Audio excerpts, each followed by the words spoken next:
A natural way to stay ready, baby. 'Cause I'm ready for you, Mr. C. The ultimate male supplement, men's total wellness formula, packed with essential nutrients for men's health. She'll call you Mr. C.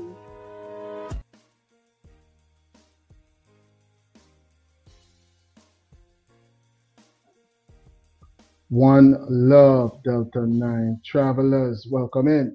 Welcome into the International Digital Connection. If you could hear me, and you can hear me clearly, Delta 9 travelers, please and thank you. Drop a 9. Drop a 9 into the comment section for me if I'm coming through and I'm coming through clearly. Big up to all the travelers in the chat right now. Edmond, what's going on, buddy? Thanks for being a part of the live from the early boarding section. Thanks for tuning in to the live. Hi Sen, thanks for being a part of the live. I see Parsons International already. Desiree, thanks for being a part of the live all the way from Canada. Thanks for tuning in to this live presentation. We got so many headlines. I'm telling you that we're going to catch up one another with. I don't know how many we're going to get into on this live, but as many as connect, as many as we can correlate, we're going to make sure that we get them in on this presentation. Big up the frequent travelers that are a part of the live from now. Paulette, thanks for tuning in. Desiree saying we coming through loud and clear. I see Edmond dropping the 9s into the comment section. Big up to Hysen, one of our frequent travelers, and definitely dropping the 9s into the comment section. Edmond is saying good afternoon and happy Wednesday to Delta 9 and all the others on the flight. Thumbs up the live. Big up yourself to all the travelers. Marika, thanks for tuning in. Thanks for tuning in, Marika. Marika was one of the first travelers on the flight today. Big up yourself. Thanks for being a part of this presentation. I see persons are already shouting out the other travelers that are on the live right now. Listen, we got so many headlines to touch bases on. Let's start to jump into some of these very important, very trending headlines. Very important and very trending, international and local. It's a Wisdom Wednesdays. So we're going to be taking the flight to a different altitude as well. You know, usually on Wisdom Wednesdays through Thursdays, we take the flight to a different altitude and get into some elevated conversations, right? So we're going to jump into this live with getting into some of these headlines right now on the ground before we jump into some international headlines. Well, listen, right now, they got this situation that is local and is international at the same time. And that's a nice place for us to start this live presentation right now because I don't know how many persons are aware of what's going on, but this is the situation on the ground right now, Delta 9 travelers.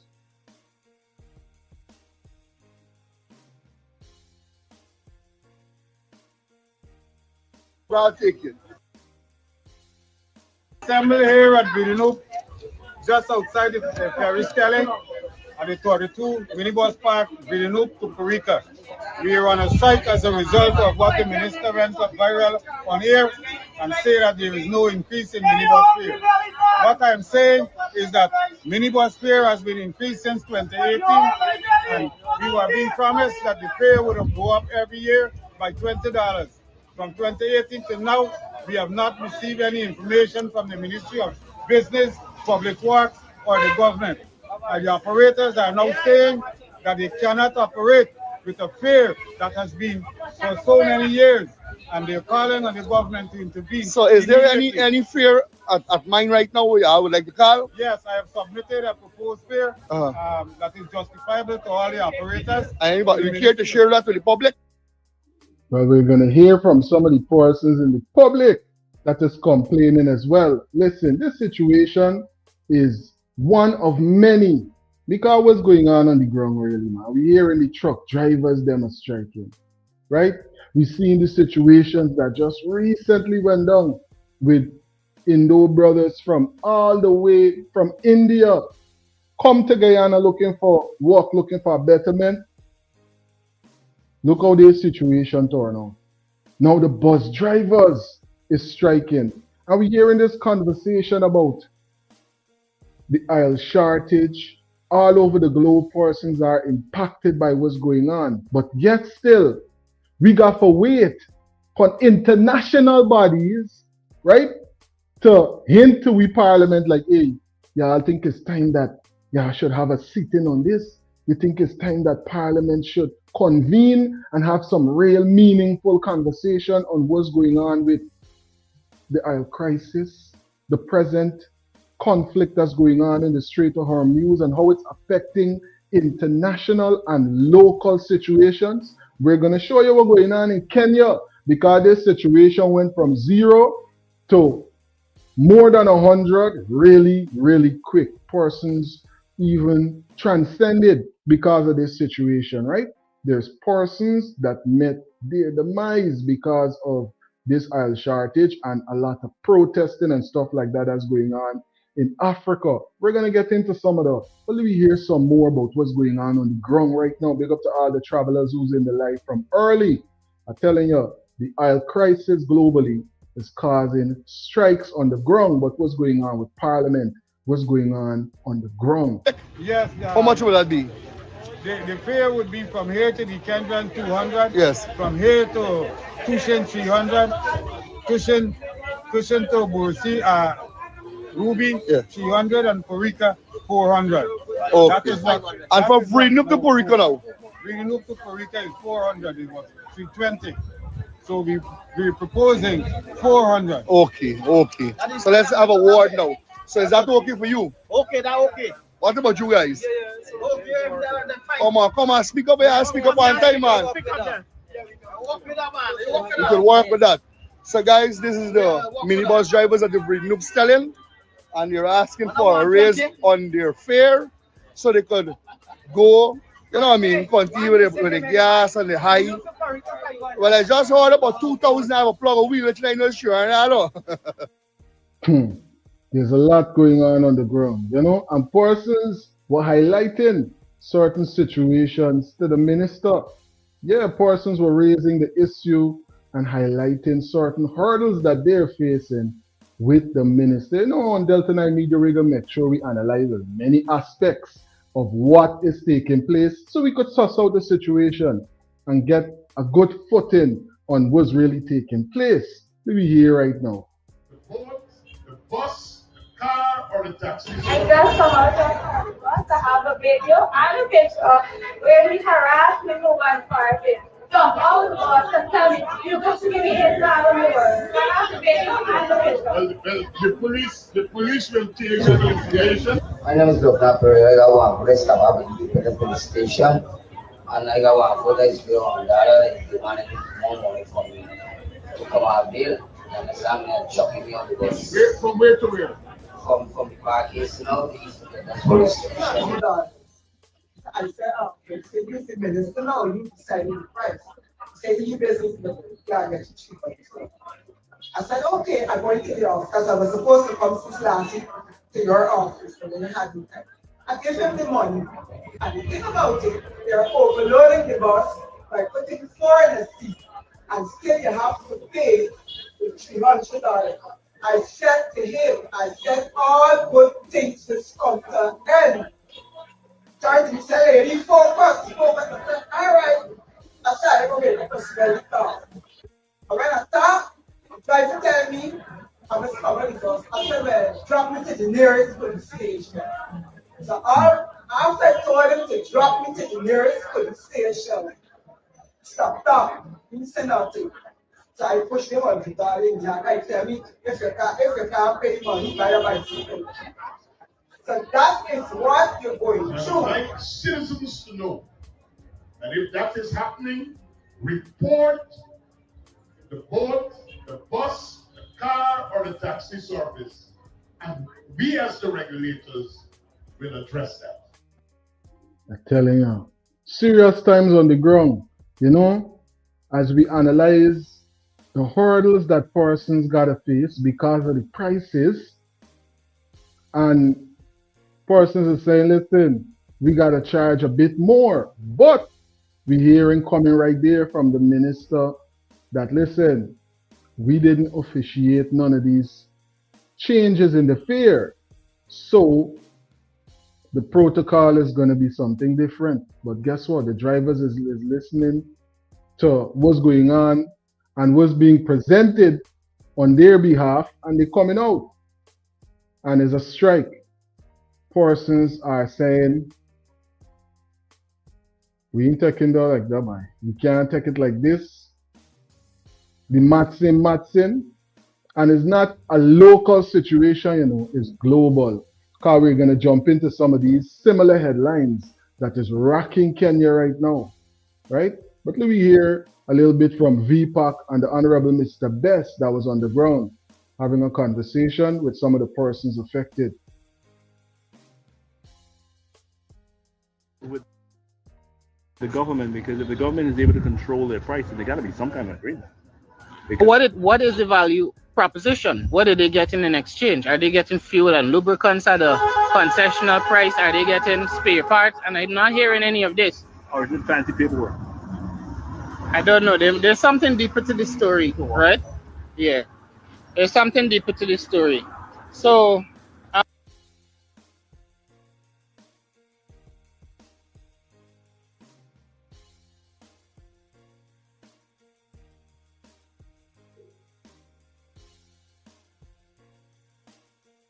Kenya imports most of its fuel from Gulf nations, and its supplies are being choked by the Iran war. People took to the streets in protest on Monday.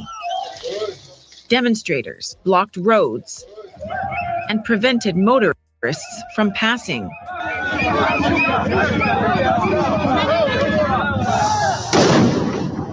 Police fired tear gas.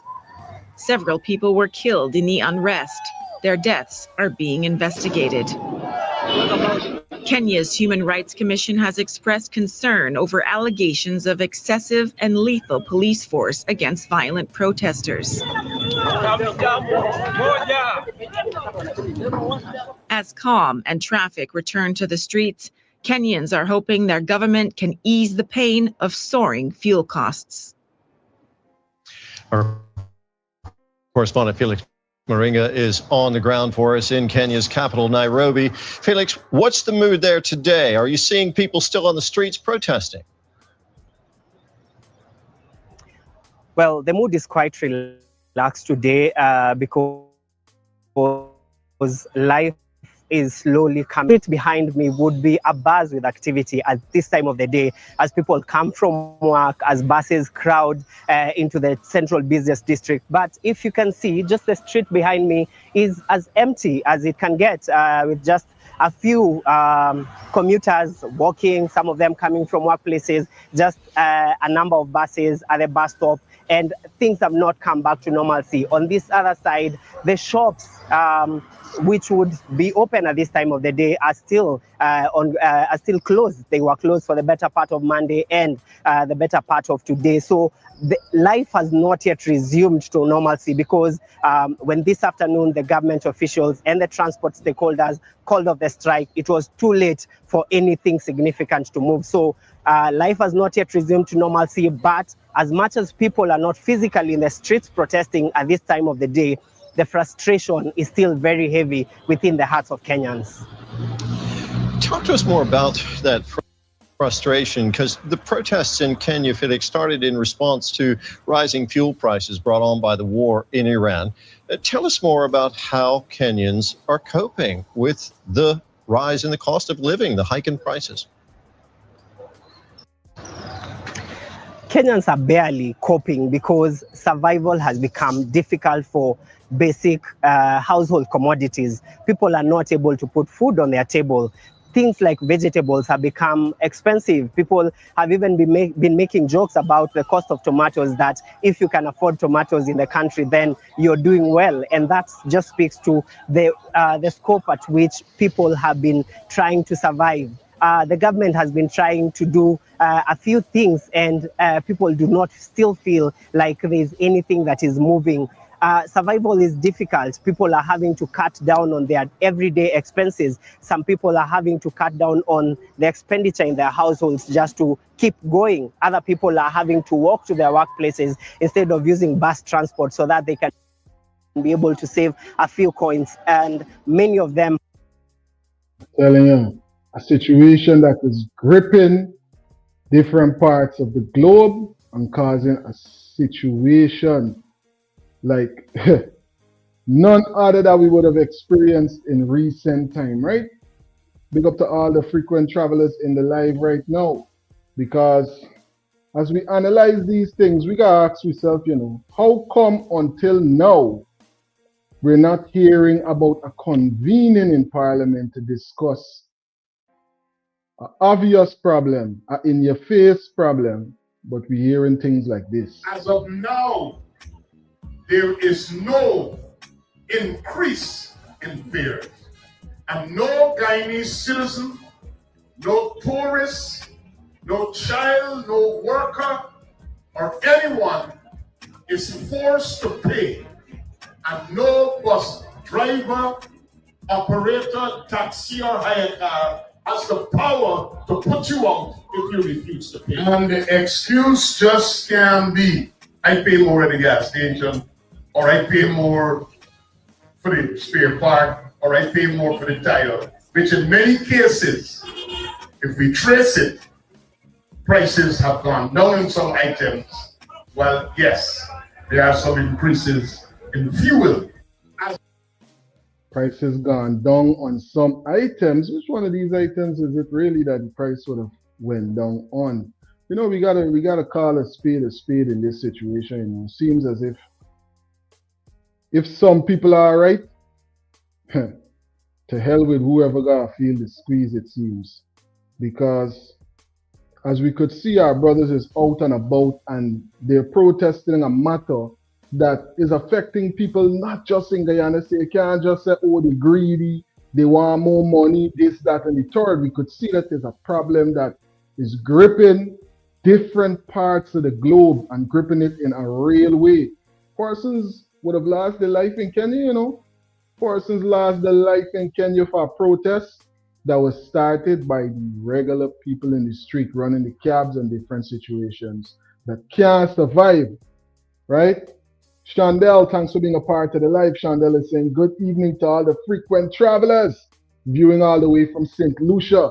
Big up yourself, Chandel, and big up to everybody in St. Lucia, everybody watching us all the way from the Caribbean as we bring forward these very important, very trending headlines right now, analyzing some of the situations going on with the bus operators, taxi drivers, and other persons that got a deal with this hike in the prices that is causing a whole lot of problems on the road. We just heard the minister highlighting to persons that, hey, we say it, so you don't have to pay it.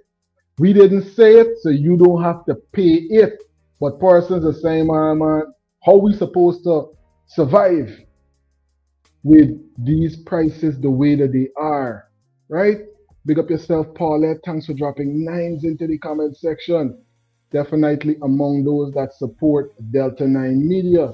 Thanks for tuning in. All the frequent travelers right now that are a part of the live. Aubrey is saying he's watching all the way from Canada. Big up yourself, Aubrey.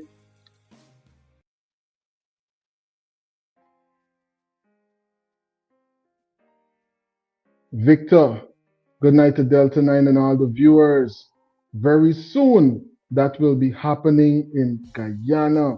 Well, we hope that the situation don't reach to them levels there, to where there's big protests in the street and big talalale and people losing their life and them things. Man, we ain't glad for them things at all. We're glad to see a progressive nation. We're glad to see a nation that is able to weather this storm and come out stronger, more united, and a real force to reckon with, you understand, in the global affairs that is going on right now. A lot of situations that definitely, a lot of challenges, but I think that we will come out as a much stronger and a much more focused nation, right? Is everybody facing it, you know? It's not just we alone. There's really saying so much situations going on in Guyana. I'm telling you, there's a whole lot. There's thanks for tuning in and for being a part of this live presentation, right? Deborah is saying good evening to everyone. Big up yourself, Deborah. Thanks for being a part of the live and for being a frequent traveler right here on Delta 9 Media. We hear some more what we brothers saying on the street about this strike and what's going on with these prices and how they're affected. All right, guys. Now it's 2,000, right? Okay, guys. See what y'all gonna do? There is one correction from some of the operators. As I said, I am representing them and I cannot go against them, but we need to sit down and talk. Some of them is saying that they're requesting Brinoop to Curica $500. We will reach and negotiate what would be the correct fare so that the commuters can be informed. That is what we want. Anything like you say fast? I would like to say I appreciate everybody for support the cause. We mean well. We're not attacking anyone. That is it. We're just having a gesture that bothers us and concerns us, and you can see how much body it concerns. So it's not something that we orchestrated or is intentional. It's affecting every one of us here. And we're asking for a little solution. Just a little solution. Just a raise on the fare, right? Yeah, just a little Okay, guys. So there you heard it from the Region 3 Bus Park. Dre out. Action. Good morning, everybody. Happy to be here and to face the media. And I hope the president gets his news and whoever is necessary authority will not in authority to take care of this matter. Now, this is a set of operators here, and this is only a quarter of them. Of potential fears. Now, the minister got I think it was Monday afternoon and said clear to the guy in public. No raise of it. But we cannot live with that. It's not only fuel. He addressed fuel. So we are talking about the time that no increase have come. And the government had agreed that every year they put on $20. If the operators are taking $20 and $40, that's only 2 years. Years have passed, but at $20 have put on no time at all. Absolutely no time. Now, this is 28. Now, what about it? Every year, a $20 is. Seems fair because if we analyze what's going on internationally, listen, Long Island Railroad and all had a strike recently over the weekend, going into Monday, and the strike just finished. So, all over the place, persons are being affected by what's going on, right? Long Island Railroad, one of the busiest railroads in the country, one of the busiest railroads in the world. They just had a strike recently as well. I'm pretty sure a lot of persons in the New York area was affected by that strike, right? Tallulah, thanks for being a part of the live. Tallulah is saying, Ejel is nothing more than a bully. He wants the ordinary citizens to bear the government burden. The government should absorb the additional costs. They have the money. We see how they're going to turn out. The one that might get teeth to Lula, I'm telling you, because there's a claim that they are already absorbing a lot of the costs. So the rest of the costs were left there. Other persons might God deal with that. We see how it's going to turn out though. Ishmael, thanks for being a part of the live. Ishmael is saying there's no shortage around the world. Expound a bit, Ishmael, so we could get a better understanding. You're saying there's no shortage around the world. No shortage on what? Welcome to the broadcast, Delta 9 Media. Big up, Phil. Thanks for tuning in, Phil. Big up yourself, King. Thanks for being a part of the live. We hear some more before we jump into other headlines. What about things in the supermarket? The operators have a daily, have to go home, get a salary to pay the supermarket for their family. It's not a fuel. Now we're talking about parts now. Parts have doubled and tripled. I don't know, Mr. Ejel and the government and the administrators in this country here saying that things have been raised. Let them come to raise them around and sitting out it's raised. Double some of the parts gone. I don't know which, I know which store. I know which store Mr. Ejel went to and said parts and raised. Something wrong with whoever he sent on the road, carry back for us. Now when it comes to fuel, The fuel gone from $165 to $208 for the longest while. Now, sometimes you go, sometimes you go and you don't get. Now what happens? You have to go and buy for $255 sometimes at private stations. Big up to all the travelers in the chat right now. The number is on the screen, Delta 9 travelers. The number, the hotline number is up on the screen. Call it in. Let's hear your views about these headlines and a number of other very important and trending headlines that we got to discuss right now, right here on Delta 9 Media. It's a Wisdom Wednesdays. Big up to all the travelers that are in the chat right now, everybody that's a part of the live. Thanks for tuning in. The hotlines are open. Call it in, Delta 9 travelers. Let's have some meaningful conversation on this. From the truck drivers them, to the bus drivers, to the persons coming in the country to work. What's really going on? Even the REO them feeling the squeeze right now. I'm telling you. Greetings, you're on to Delta 9 Media Live. Yes, good evening, Delta 9, and thank you for your program that you bring credible news to us overseas and around the world. My concern with the fare with the drivers, I sympathize with them because gas price went up. Yeah. And I don't think that if we want to go to work, we have to do something, because if you call it in America, wherever, you call a Uber, you have to pay. Yes. You call a taxi, you have to pay. Sometimes some taxi take $10, some take $15. But one thing I want to say, Mr. Edges can say whatever he wants. The government can say they have transportation where they carry them all around, wherever they want to go. If these bus drivers go on strike, how would these people go to work? Work cannot be done. So I think even if they're asking for $50 more, who cannot have the drivers cannot sympathy with them, because we all have children and they have to support for the work to support their children. Correct. School children going to school, yes. Give the children fare plus. But whoever can afford to pay a little more, pay a little more. Because we all are struggling. We all are struggling. The government, Guyana is an oil well company. And still, these people are so struggling for a fare. And they cannot give them a raise, period.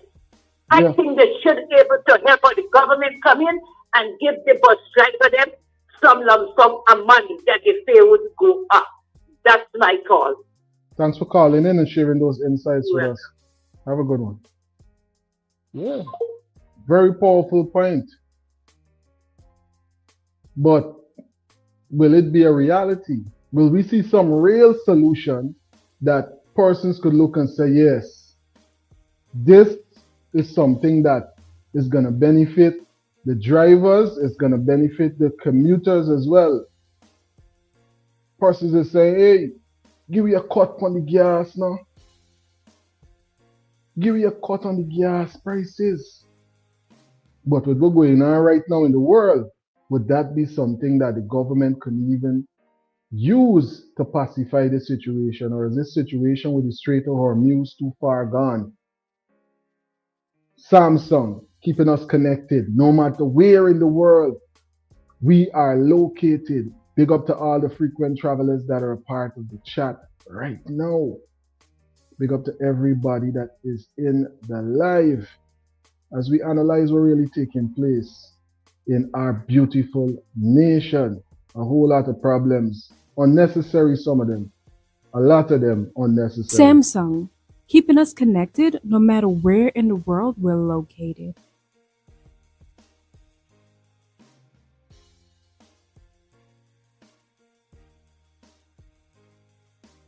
Ishmael is saying it's all about control.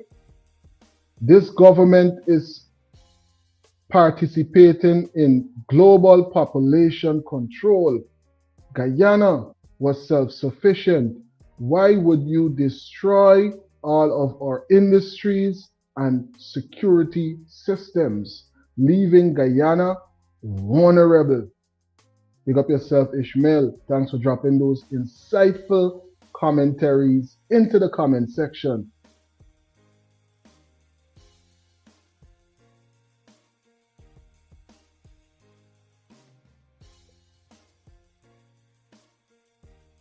Government needs to bring back the teal public transportation. Big up yourself to the Indie Empress that's a part of the live right now. Thanks for tuning in. Indie Empress is saying the big businesses should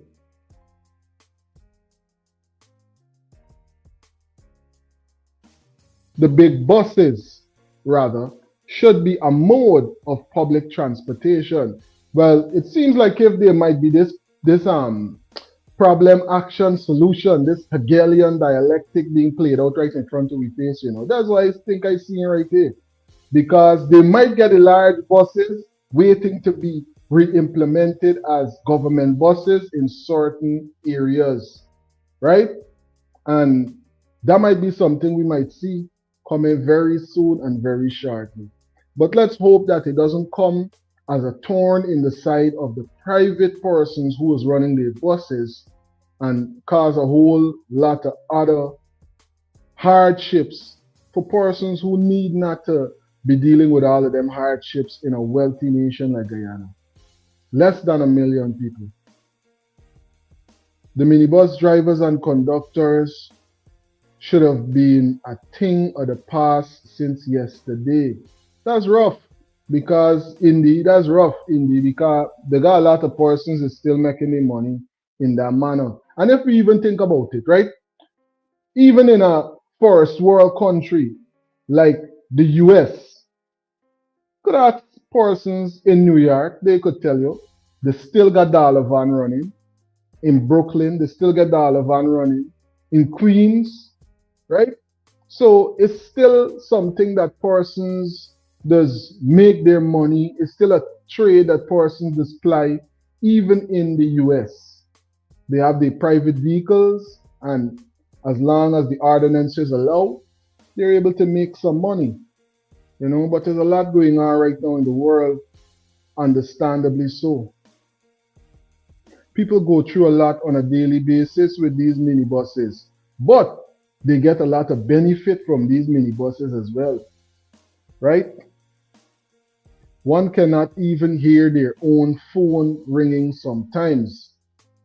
There's smoking, drinking, etc. It's usually a party bus, if I might add. I know. Indeed, like you jumping in the boom boom bus them because I want to believe that all the bus them is like a party bus. Don't get me wrong, some of them for sure, because they're not gonna act like if they ain't got boom boom bus and certain things gonna be going on in the bus them. But nonetheless, they still got honest persons who going out trying to provide a service and to make a living. And it's rough right now. And we're hearing some of these hurdles being highlighted. Like this. What happened to the people down here? Okay. The people, before I take the bus off, we're hoping. And we take the buses off the road, we assign about the people that have to go and do the work in Georgia and other places.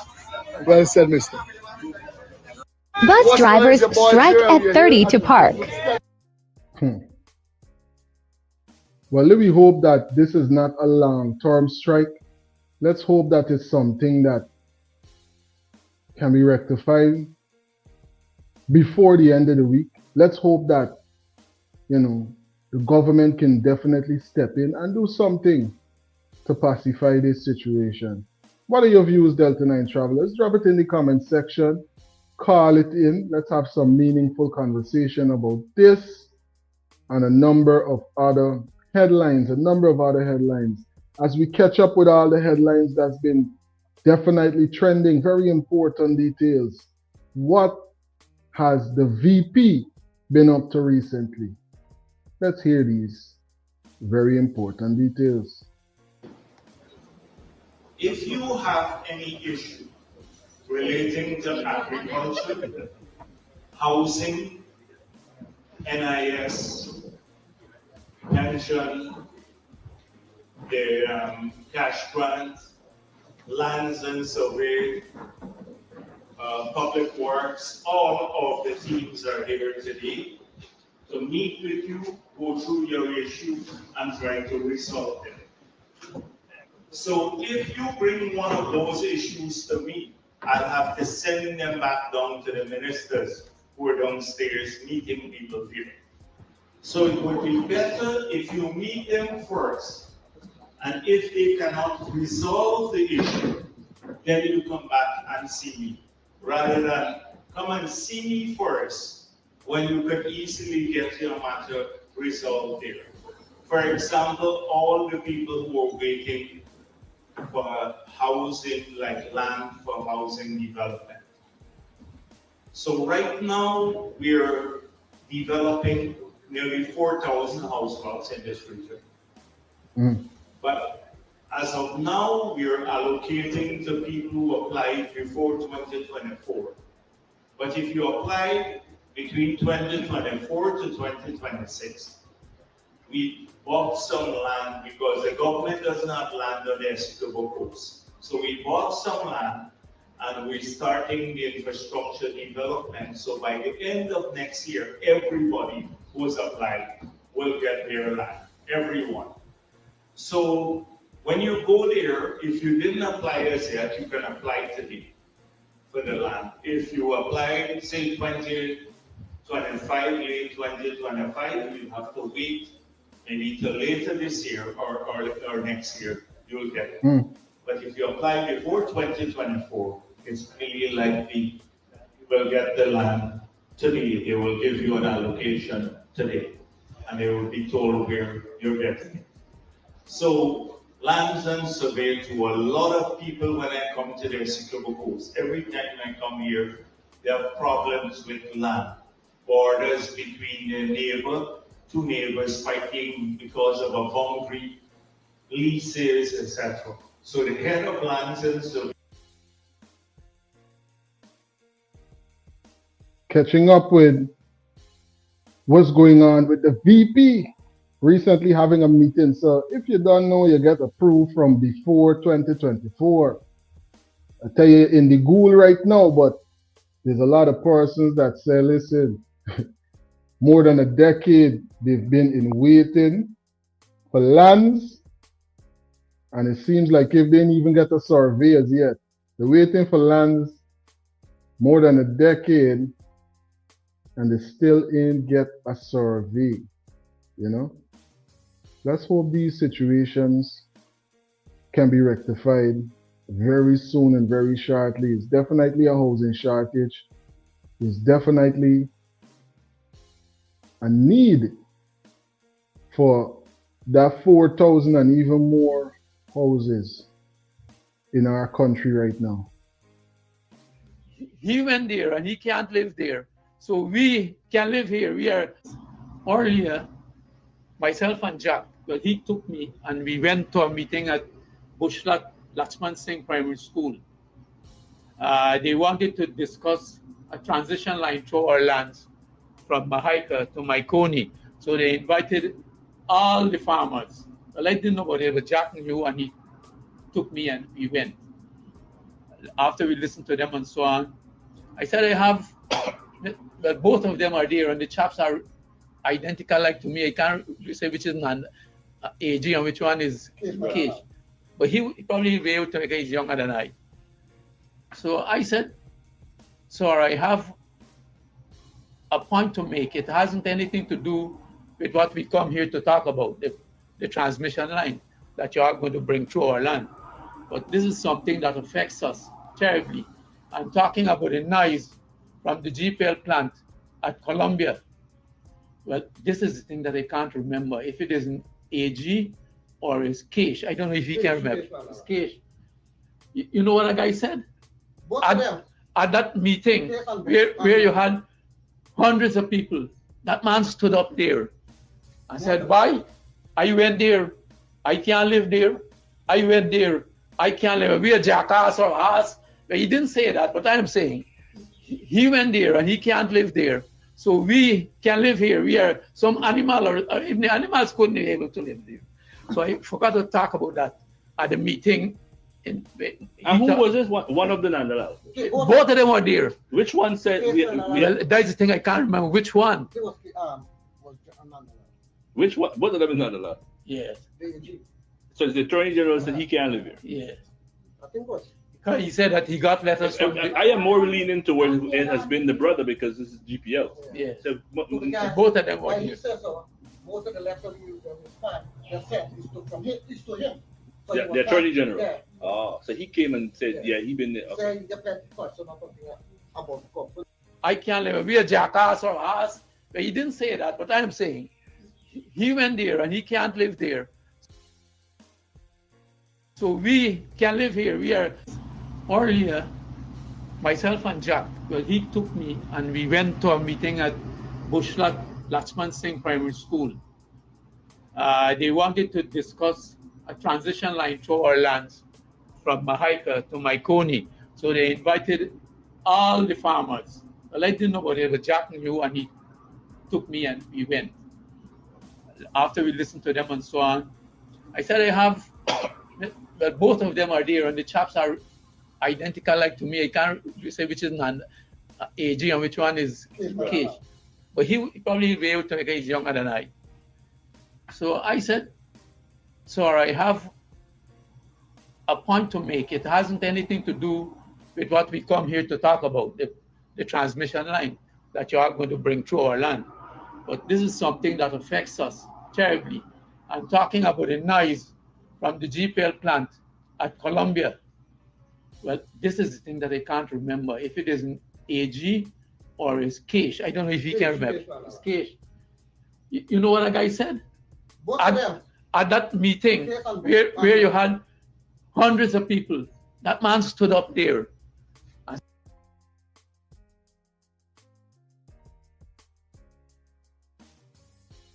I'm telling you, some things that definitely got persons speaking about the issues that they find with the news that is being highlighted by the Attorney General. But this is what the Attorney General was highlighting in his most recent installment in Issues in the News. But not one of them, and I've looked carefully to see if one of them cited one incidence of alleged corruption in relation to any of the 10 REOs. I looked and I looked carefully to see if they will make one allegation of corruption, give an example, give an incident of corruption in relation to the 10 REOs who function in this position for nearly 6 years. They were unable to do so, yet they label these people as corrupt. Well, some of them who spoke out on this issue. And then they were critical also of the incumbents. Not one of them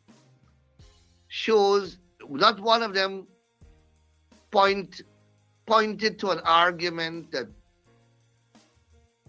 to the effect that these people were unqualified. Not one of them.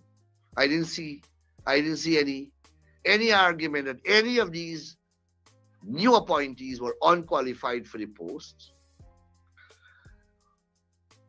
One MP said that they are of questionable character. Some of them are of questionable characters, but he didn't say how. He didn't say why. He didn't give an example, not an empirical piece of evidence to support that bold statement that these people are of questionable characters. I can sit here and tell you that he is of questionable character, and I can give you reasons why I am saying that he is of questionable character. But that is how they assassinate the character, reputation, and good name of people. So one of them said that somebody related to somebody. Well, if the relationship doesn't impact the functions that the person has to perform, where is the disqualifying or disqualification element? You have to show a conflict that this person can perform this function or ought not to be allowed to perform this function because he's related to and therefore can't be independent of some other person. No such argument is made out. But somebody relative is in the government and therefore they can be an REO. These are idiotic arguments. I'm telling you. Words coming directly from the Attorney General as it relates to all the regional executive officers, right? Who were just replaced. As we analyze what's going on with the Attorney General and what he's highlighting right there, we could analyze the date and say, but listen, recently, because it's a number of years now, but persons, we're not forgetting this situation. We're not forgetting the many lives that definitely were affected by what went down in Madia. So this being one of the anniversaries of those tragic occurrences, we're going to highlight it right here on Delta 9 Media. We're going to make sure that we update one another with the details of what would have went down on that tragic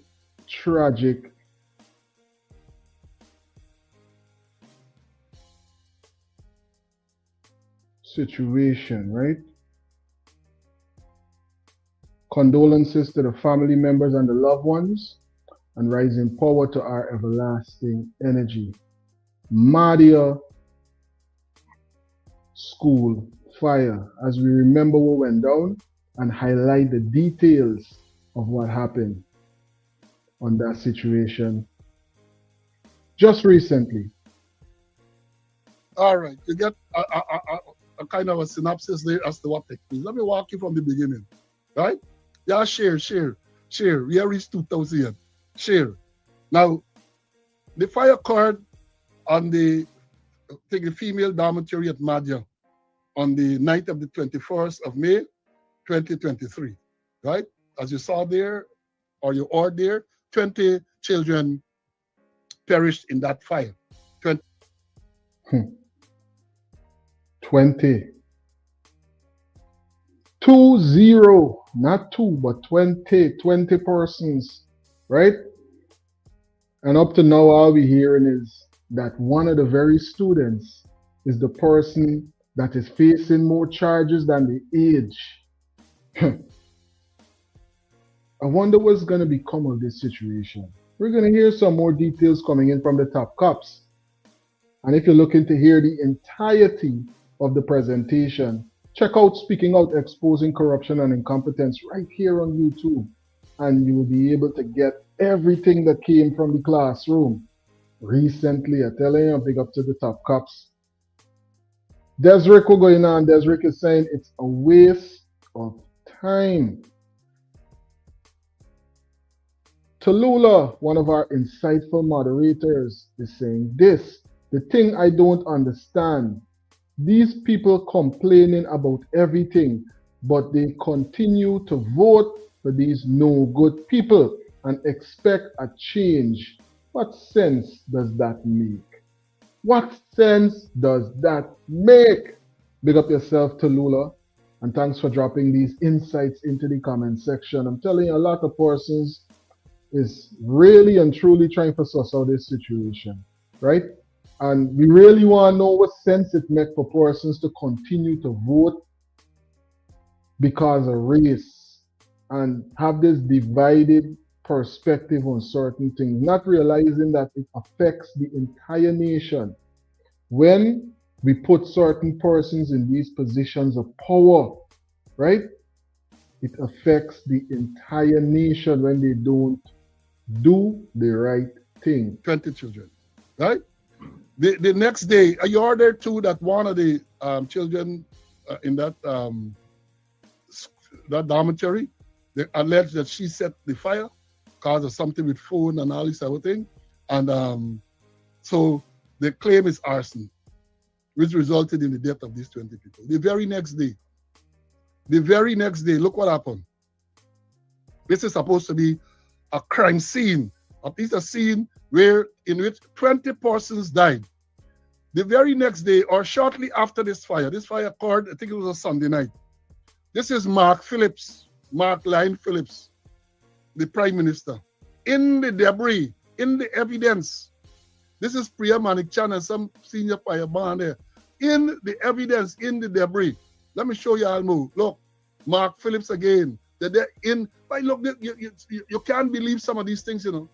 You can't believe. So you have this fire. 20 children died in this fire. And very shortly thereafter, there is no attempt to protect the crime scene.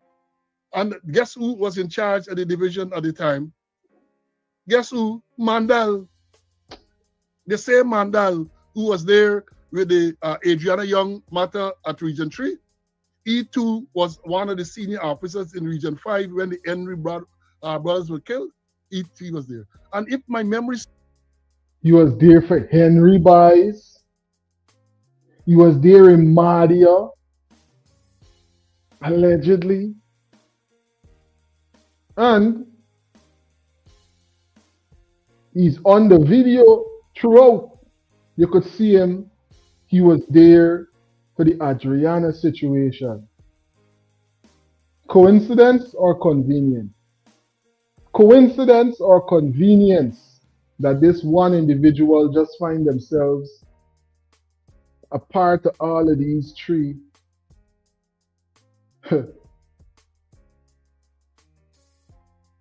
Cases where persons are still waiting for justice. Cases where the scene was compromised, as the top cops them is highlighting right here. Cases where we still saying justice and still looking for justice for these people.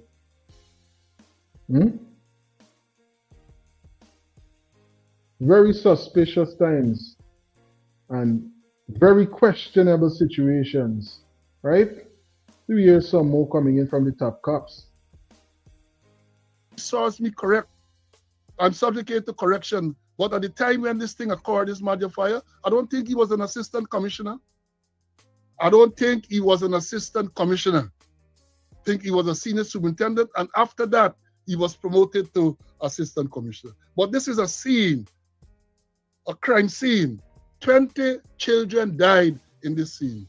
And the very next day, the police took absolutely no control of this crime scene. So the next day, Mark Phillips and all of them, Priya Manik-Chan and them, she was the education minister at the time. They can be in the, and a senior fire officer, I see no senior police here. Senior fire officer in the debris, he must be pointing out some bone or something. And then we learned later too, sometime after that, they took the debris with body parts to full hole in the street. You think these people are ordinary, yeah? You think they're ordinary? They took the debris to fill holes in the street. They picked. Look, I gotta show these things for you to understand. I got to show you these things because when somebody tell you these things, you tend not to believe. But this is a fire that killed 20 children. I don't think all of them died the same night, but many died the night. And the very next day or shortly after that, you have Mark Phillips, the Prime Minister. They're flying there, right? They're walking in the debris, right? You have the Priya Manik-Chan, the Minister of Education, walking in the debris, and nobody can tell them, nobody couldn't advise them that first of all, you have to have cordoned off that area. You have to cordon off that area. And therefore, no one, including the Prime Minister, including the President, no one. I don't want to believe that the top cops is the only right-thinking law enforcement, the only law enforcement with the right approach to dealing with a crime scene like this. So what happening with the rest of persons that is still a part of the force? They couldn't call it out and say, man, hey, we dealing with this situation right now. Yeah, can't come on the scene and compromise this, that.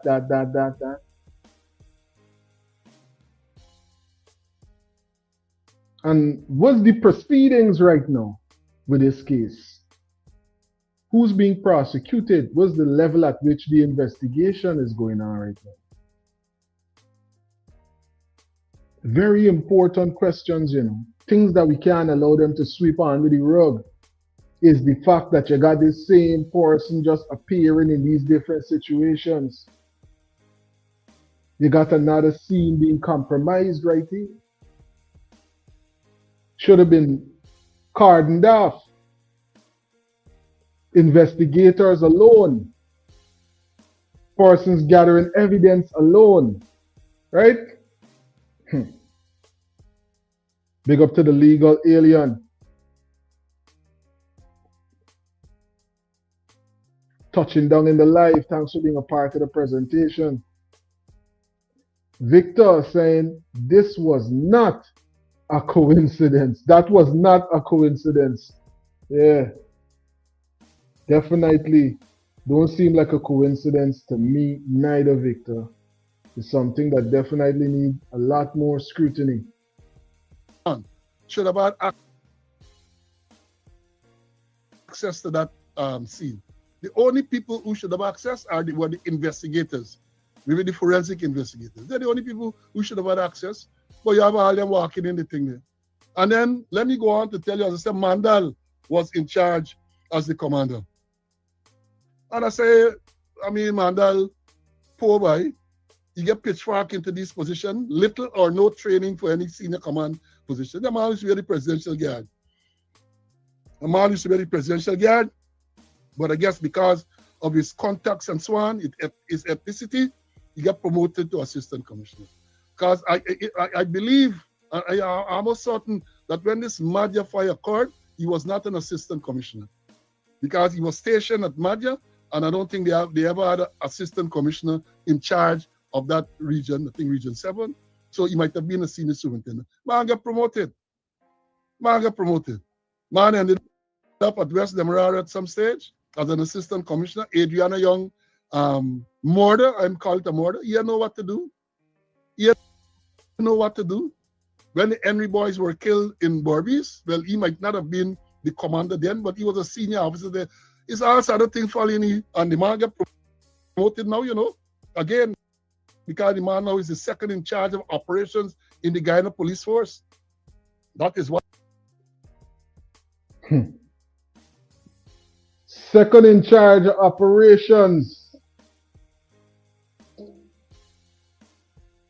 I wonder what's going on with the conversation about the Red Ram.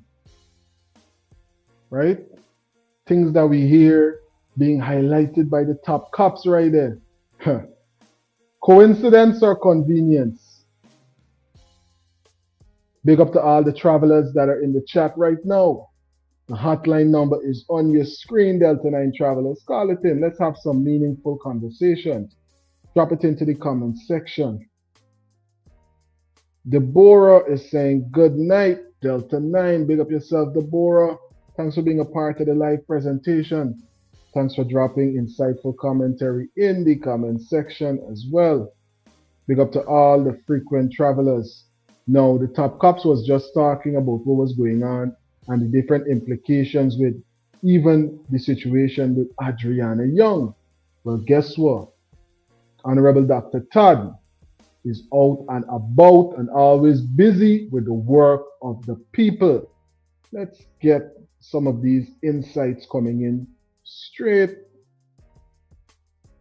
from one of the most recent situations that the Honorable Dr. Todd was highlighting. Good afternoon. I have with me Mr. UN Thorne, and it's important that Guyanese understand what is happening in this country. Now, UN Thorne came and he reported something on Tuesday, on Friday, right? Yeah, on Friday. On Friday. Now, I want UN Thorne to speak a story, and I will speak immediately after that. Because if we do not take a drastic action against the conduct and practice of Kanu, I do not believe that this can continue at all. Now, come forward. I want you to say exactly your experience. Kanu said they wanted you to come in. Yes. And they published a wanted bulletin. And they said that they wanted you to come in to the Kanu headquarters for questioning. Yes. Now, you complied with Kanu's request. Yes, sir. Now, when you complied with Kanu's request, yes, sir. Did you go into Kanu with any injuries? No, sir. I want you to tell the public your experience as to what happened when you went into Kanu. Come a little closer. My name is UN Thorne. I will say that. My name is UN Thorne. I will say that at Caneville, Second Street, Caneville, I went into Kanu Friday afternoon, about approximately after 1. When I met to the gate, I was met to the office. I said myself, my name is UN Thorne. I'm here for the question that you have a wanted to. I was took inside, braced on a wall. I was searched, body searched. I was held by my pants and carried down to the back of the Kanu office. So I was told to go on my knees. There was assaulted. I was kicked, stamped by various officers, at least about 20 or 15 officers that were stamped on their body. For about approximately like an hour and something. I was hit with a wood. I was hit with an iron bar on my ribs. I was hit to my shoulders, various parts. I have marks of violence, but take off your shirt and show them. You take off your shirt and show the public. All your scars.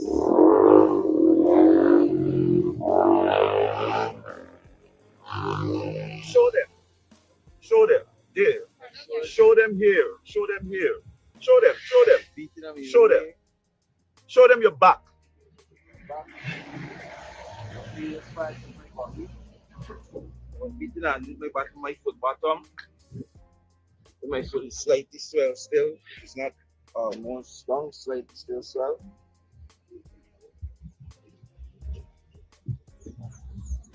I was beating my head.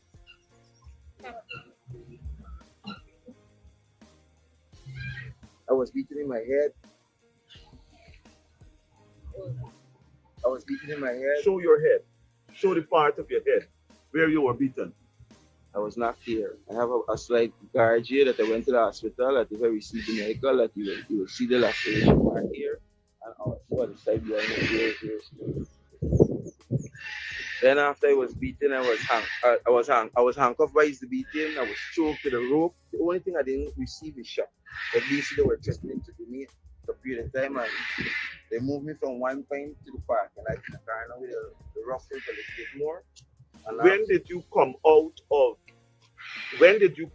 of Kanu's custody? Sunday afternoon. After that is yesterday. Yes. Yesterday afternoon. Yesterday afternoon. And while you were in Kanu's custody, in all this pain and injuries that they inflicted on you, what did they do? Tell the public what they gave you. They were giving me some pain tablets and some ice pack to keep the swelling down out of my heart. But they got also ice pack and some tablets. I use them when I eat pain tablets. I even want to explain to the doctor the show that she gave me tablets. She found it. No, I want you to tell the public the whole story. What is it that you told them, and what is it that they told you? Well, Tell the public. when I went in there, they were asking me about some money. I don't know what money that some individual told them that he had given to me, but nobody hadn't given me any money.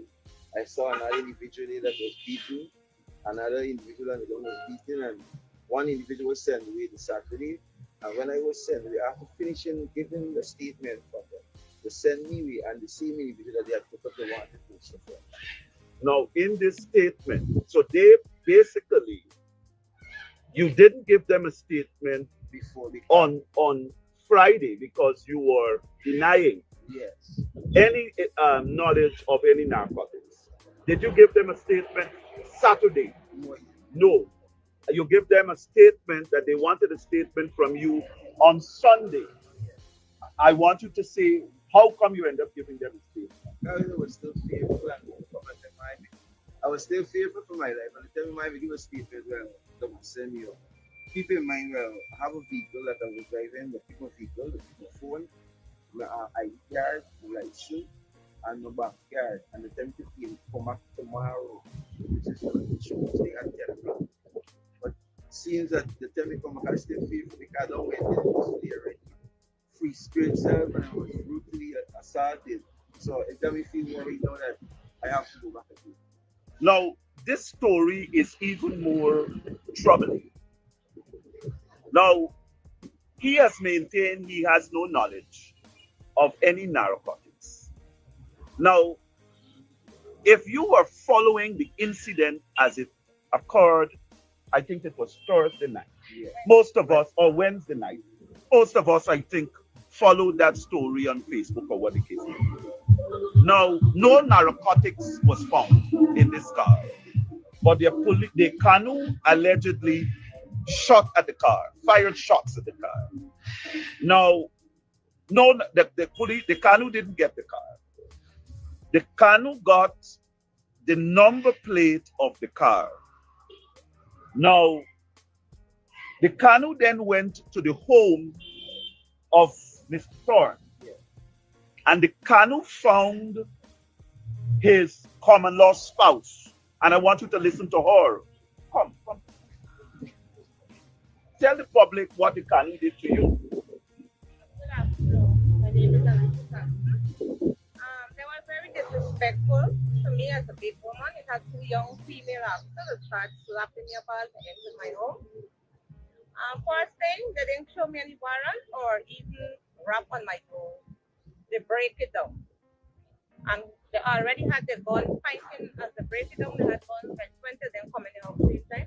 I had two small kids, a 16-year girl and a 11-year boy. I had to stand in front of them. They're pointing the gun at them children.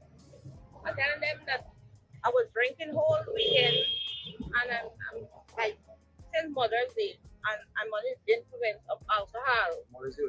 Right? Mm-hmm. I said, I can't say anything right now because I'm drunk as it. And I hold my kids like this, and I stand up on the couch in the whole house. I even carry my chain, my earring. That is not even real. Hey, hey, when you hear these situations, when you just got to irritate and say, what is really going on? What is really going on in Guyana? Big up yourself to Mr. Todd, wherever you're there. Honorable Mr. Todd. Out doing the work of the people, right? Highlighting a situation that if you didn't hear it coming out from certain persons, you'd gotta say, but wait, is we really hearing this? Just so you just go up in somebody's place and start boxing them up. A man turning himself. You still gonna put you on your knees and do them things to you, allegedly. Allegedly. Is what we really hearing here, man. Melroy is saying good night to all. Big up yourself, Melroy. Thanks for being a part of the live. Thanks for being a part of the live presentation. Well, we heard those details coming in right there from Dr. Todd as he highlighted the situation that the brother and sister are definitely facing on the ground. What are your views, Delta 9 travelers? Drop it in the comment section. Call it in. I'm telling you, so many headlines for us to analyze, so many things for us to make sure we update one another with. Well, recently, Honorable McDonald was highlighting some of the hurdles that she's facing on the ground with a particular organization. Let me get these details coming in right now from the MP and from Mr. Wayne Caesar. This entity, this particular entity that loves to send love letters to certain people. We have to talk about that entity. Any entity that is worth its salt would embrace any and everybody once you fight if you think that they're going out of line. When Barajagio had called Kathy Hughes a low life, where was the ERC? ERC, you were sleeping then? Were you sleeping then? MP. When Russian Khan jumped out there and attacked Amanza Walton, where was the ERC? Where were you? Indra Ali or Indira Ali, whatever is her name, every 2 mornings, same things, different days. ERC. I'm not getting my British accent right. ERC, where are you? You know? Ali, don't tickle me. Don't tickle me. Well, look, ladies and gentlemen, I'm going to speak based on what I know because the Honorable Coretta McDonald was nice enough to allow me the latitude to view the letter that was sent to her by the ERC. And by no means am I her attorney. And I am not an attorney, but I know enough. All right? Let's start off with this with this institution. All right, the Ethnic Relations Commission. All right, it was an institution that was created, and it was not an institution that was created to be selective, to be biased, okay, to be what you want to call it? Yeah, selective and biased and convenient. Yes, that's the word I wanted to use. Convenient. All right, and MP, you would have talked of the issue and the incident where Barajagli would have called a sitting minister in government a lowlife. You had Nigel Darmlao showing the dildo and doing all this stuff in Parliament. These are issues that could have come before the Ethnic Relations Commission, right? And let's go a bit further here because this one, I believe, you had the incident with Tukumo Bonse, where we were simply talking about the fact that the ethnicity of all the people that is holding the guns, in the Guyana Police Force, Guyana Defense Force, if they turn the guns the other way and they, something to that extent, and they create a big stink about that. Had him before the ERC got him arrested and all of this type of stuff, right? So here we go. We're building up a history on this institution now. All right. Now we had this young gentleman, and this is to show what is taught at the bottom house meetings by the PPPC, right? This young gentleman, Imran, all right? Imran said they should just call a party, cook a whole set of couple pot of cocoa price, and just poison out all them black man. I'm telling you, persons are calling on the ERC saying, where was the ERC? Honorable McDonald highlighting certain situations that she and other persons are facing on the ground. What are your views, Delta 9 travelers? What are your views about that? A little bit money. We don't need this shit. What the fuck you believe gonna happen Monday morning with your children? You gotta buy. Well, listen, We didn't get a chance to have a real conversation on some of these headlines that was coming in. So this one right here, connected to what Honorable McDonald was just highlighting about the ERC. Persons are analyzing situations just recently and other situations that went down as well, connected and saying, what is we? It seems like if there's a real favoritism type of thing, it seems like it's only certain people the ERC does deal with. My apologies, because you already know how some persons does articulate. They might got a couple of expletives. So you're advised. Bag fucking island, I got bus brain. They want them for the Banner Brigade. She gave me for me fucking nurse. I posted up here. I'm going to check the video. These people born to suffer. They don't even like the God, and they in the fucking church more than every black people. Whole fucking day they run church. Whole day. Them is the biggest Christian. And they don't like the God because they don't like the fucking hair. They like the color. They like the fucking nails. And I must worry about them. Guyanese brothers and sisters both at home and in the diaspora. By now, I know most right-thinking Guyanese are fully aware that the Guyanese critic is out of his mind and that nothing that he says should be taken seriously. However, we have bodies in this country that have a mandate to make sure that they foster an environment of harmony amongst the races because we have a multi-ethnic society. Where are those bodies? Where is the ERC? This is why you see when we say the ERC is a rubber stamp, this is what we mean. But I'm listening to Guyanese critic words saying that black people deserve to suffer, they don't like their own God. And as disrespectful as it is, this isn't the most disrespectful Guyanese critic has gotten. So we expect nothing better from him. But what I want you guys to understand about the Guyanese critic, brothers and sisters abroad, and this was all allegedly reported and it was in the public domain.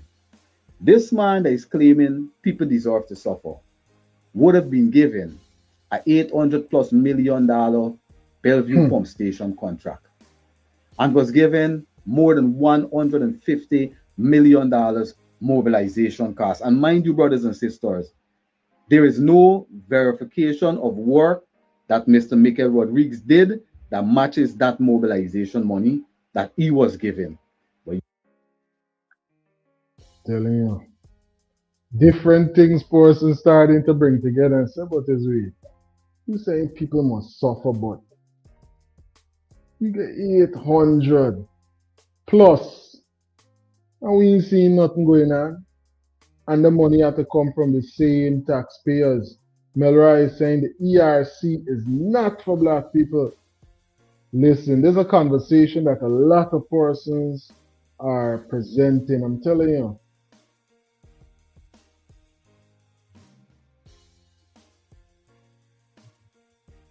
Compton is saying this. What a racist government. Who is he to tell private owners what to do?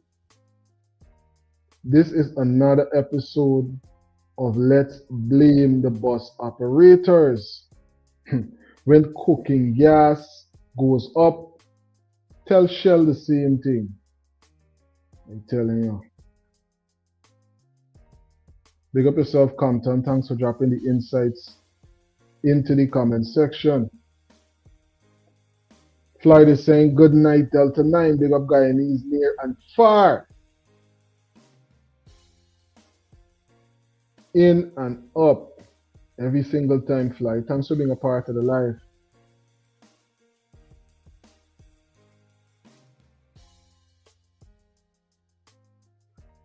Melroy is pointing out the fact that, listen, today is 2 years for the Madia dorms fire. 20 children died on the 20th of May. Big up yourself, Melroy.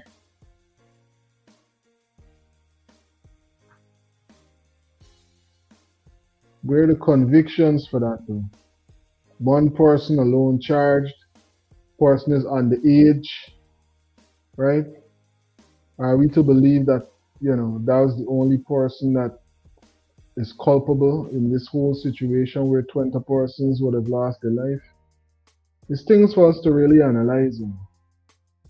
Things that we really got to analyze.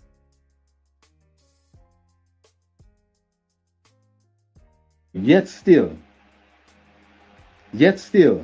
somehow, Guyanese critic, according to the reports, wasn't paying his rent for some amount of time. This is what we've been hearing in the public domain.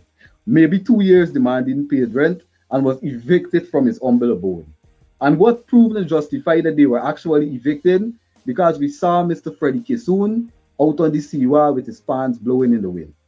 So we knew that immediately that critics don't have a studio anymore. Now, how can you, Mr. Critic, have a $150 million and higher, $180 million, I believe it actually was, in mobilization costs to build a pump station that you didn't build?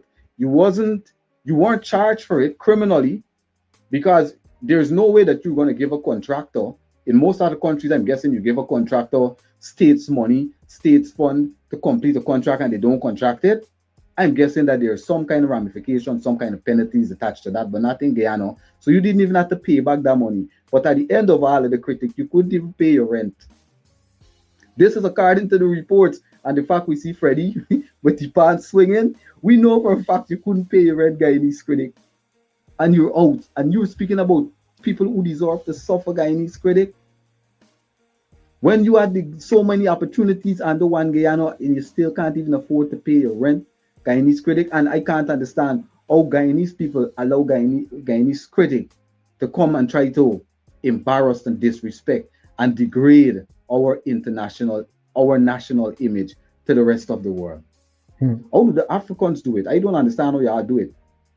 Because this guy here that came out brawling on the 23rd or the 24th of April when Adriana Young was missing at the Doubleday Tushin Hotel for hours, came at that pool, this same man, who saying people deserve to suffer, came out to that pool with his camera and said there's no one in the pool. I don't have to go into the pool. The pool is clear. It is clear. And then when Adriana's body magically appeared in that pool in a lifeless position with laceration and marks apparently of violence, allegedly, on her body, Guyanese critic went on the Freddie Kissoon show and said the pool was murky. This man has no dignity, no integrity. And Guyanese critic also clearly doesn't have a conscience. He don't have a conscience. And this man can come out on the media every minute and talk about who deserves to suffer. This man that came to Doubleday said no one was in that pool, as everybody outside was looking for that child, thousands of Guyanese. And then when the girl body magically appeared in the pool, said the pool was murky. And this pool was murky, right? Things that we can't forget, very important things that we can't allow them to sweep under the rug, Delta 9 travelers. I'm telling you. 8 Butterfly Black Seed, loaded with antioxidants and essential nutrients for your body's needs. Breathe better, feel better, live healthier. All the benefits of black seed oil without the taste. 8 Butterfly Black Seed Capsule. 100% wild-crafted sea moss. Only the best, 'cause you deserve nothing less. 8 Butterfly.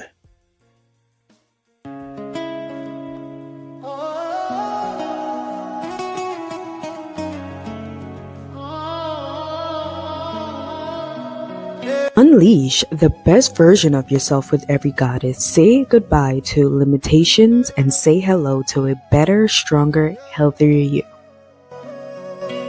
Feet on soil, Guyana roots in my veins.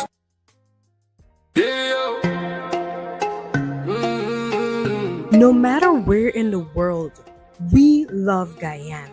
What are your colors? How do you represent? I love Guyana. Order yours today. We ship worldwide. Delta 9 Media. One love, one people, the mission complete. One love, one flag, one nation, right? Under the stars, divine presence in the sky. Unity, no war, let the children thrive. Power to the people, we keep hope alive.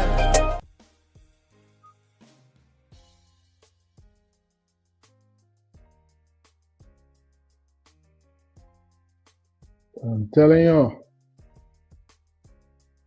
the headlines are numerous, and there was a lot of things that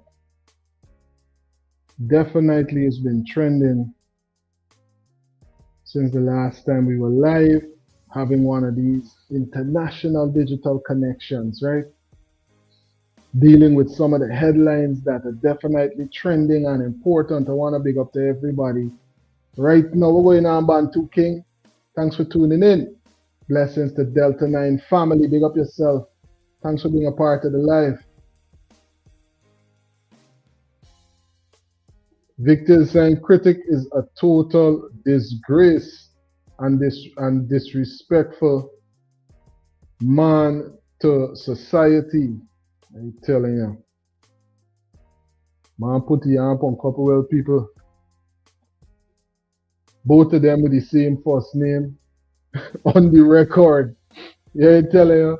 There's so much things when you really think about it. Just sit to yourself, but wait.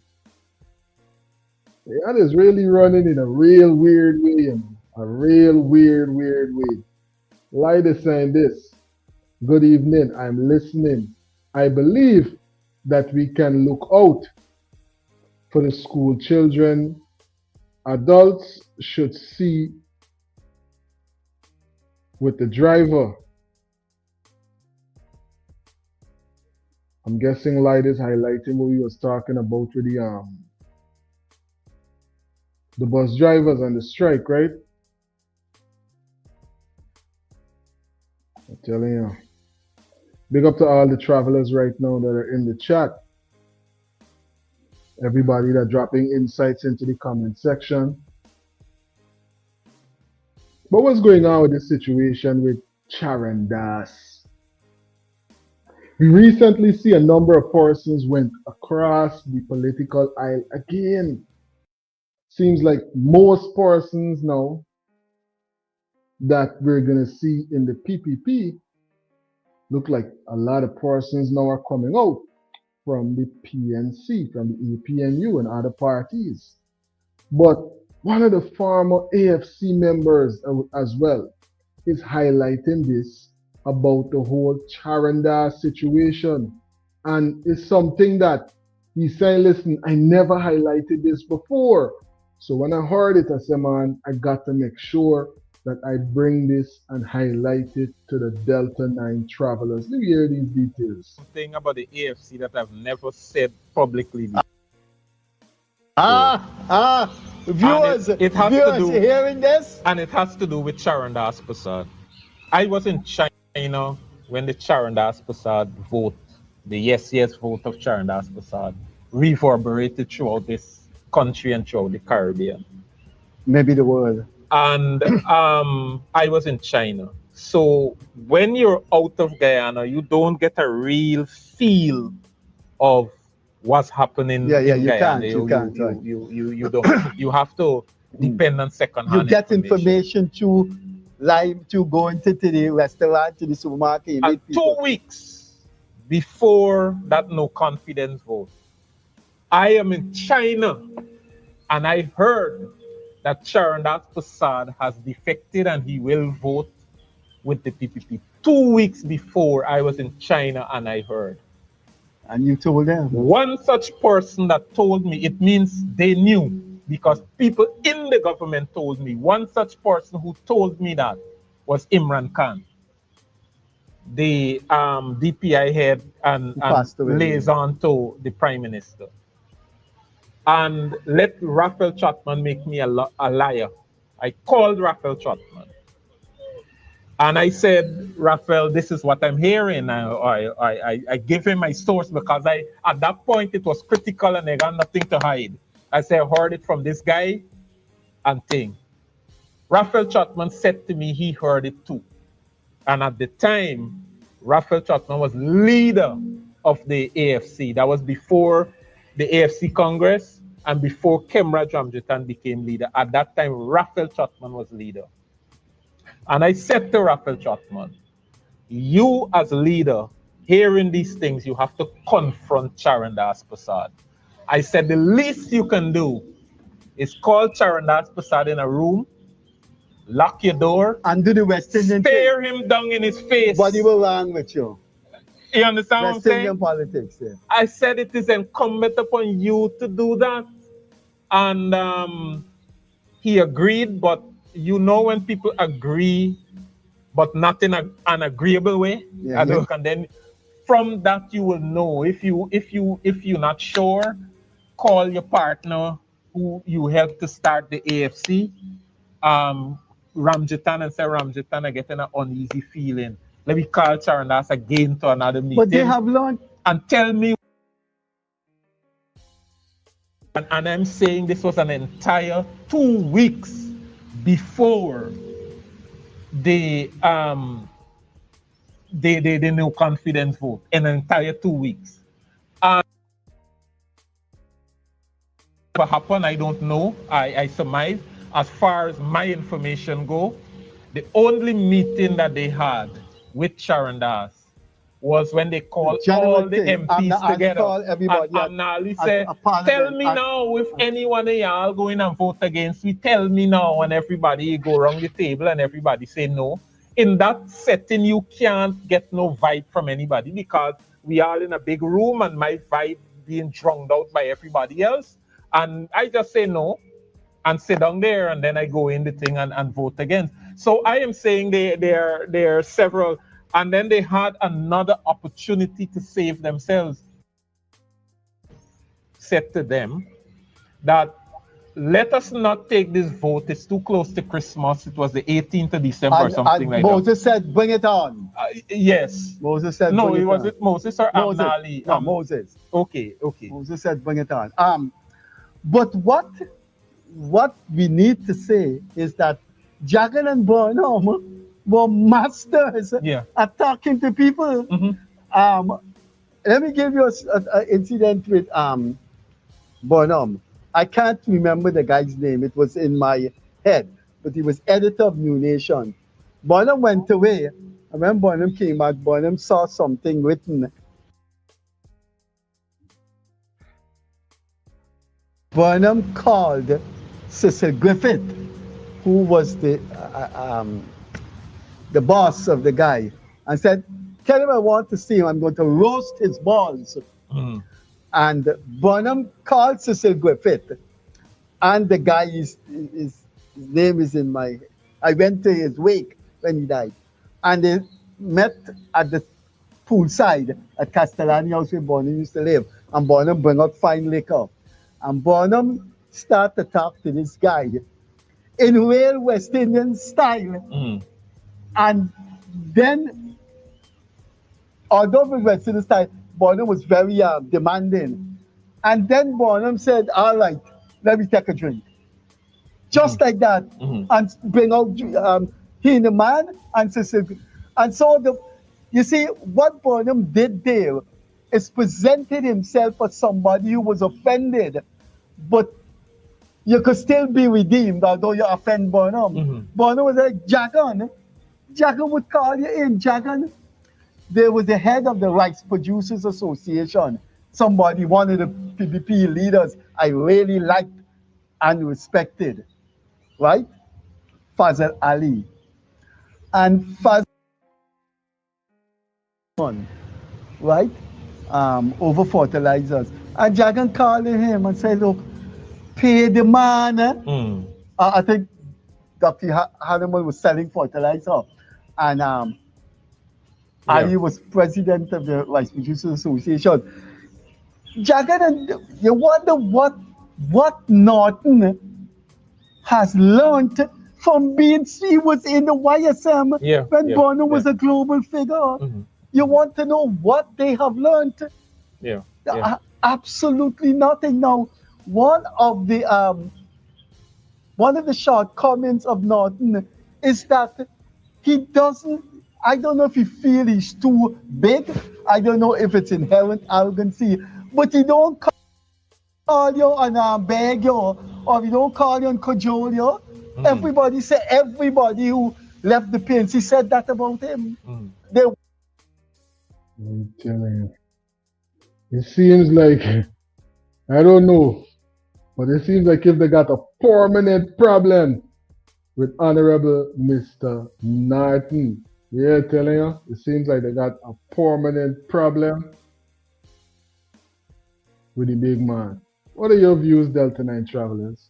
Could it be a situation where they got more persons that might have been affiliated with this whole Charandas thing that might be a part of what's still going on in the party?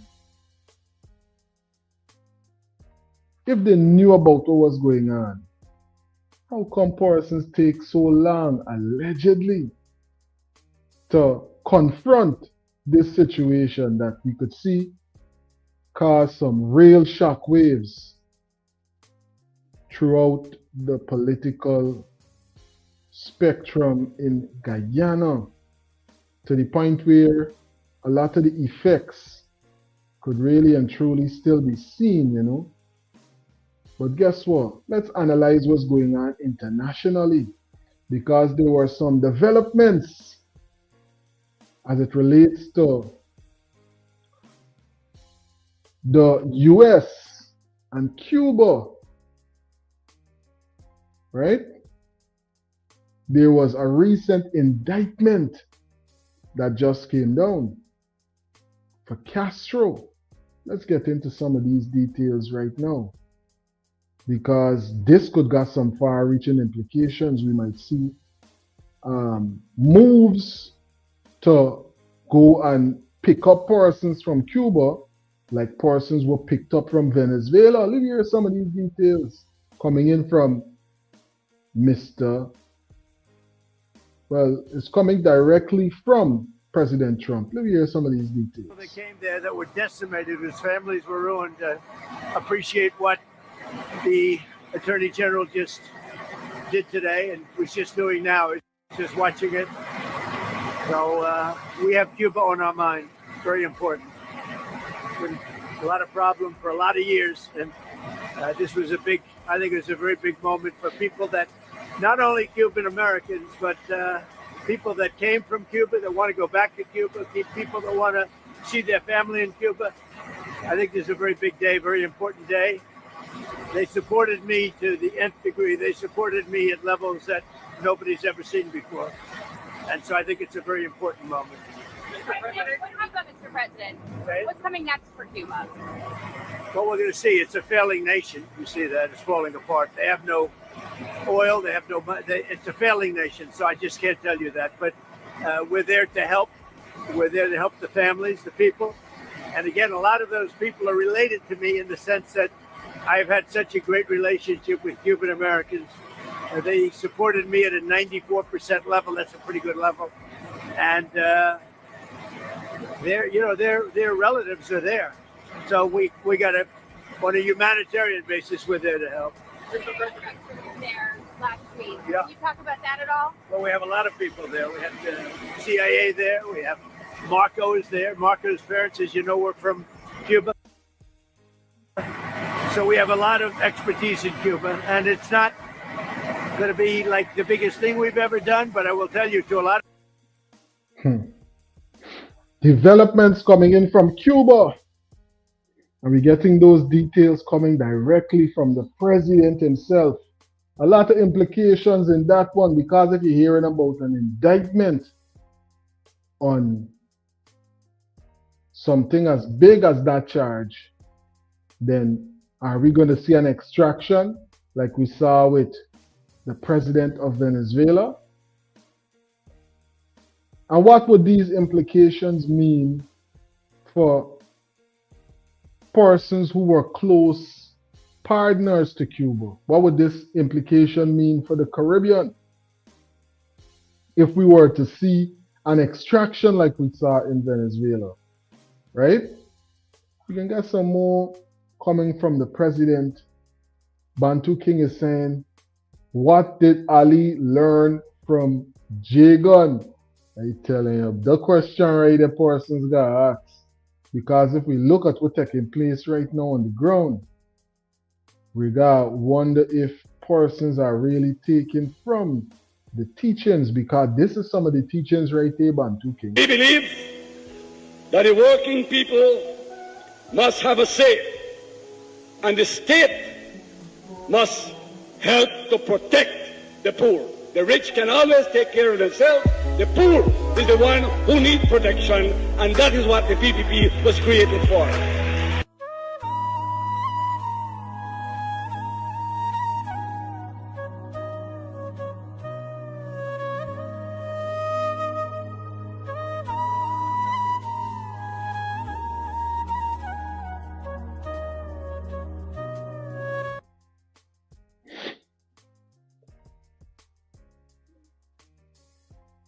When you ask what did they learn, right?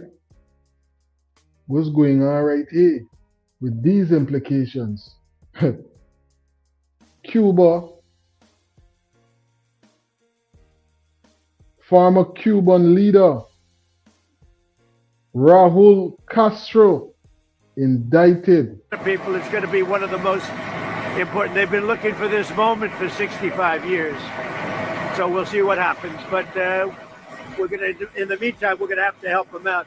They have no way of living. They have no food. They have no electricity. They have no energy at all. But they do have great people. There are a lot of great people. I mean, I have so many Cuban friends in Miami, mostly in Miami and Florida. And they're unbelievable people. They're unbelievable entrepreneurs. And they'd like to go back.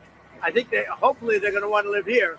But they want to go back. Maybe they'll invest. We'll see what happens. But we're freeing up Cuba. Mr. President, how much longer do you anticipate the embargo having to be in place on Cuba? Let's see. We'll be announcing it pretty soon. On the table here, Mr. President, should we expect any escalation here, or should they expect anything? Yes. No, you won't. There won't be escalation. I don't think there needs to be. Look, the place is falling apart. It's a mess, and they've sort of lost control. They've really lost control of Cuba. Do you think Raul reaction like he did with Madia? I want to say that. Houston is on Capitol Hill today. I'm telling you, there's a lot going on the ground right now in Cuba as well. Persons are highlighting details from the country. And listen, it's some rough times in Cuba right now.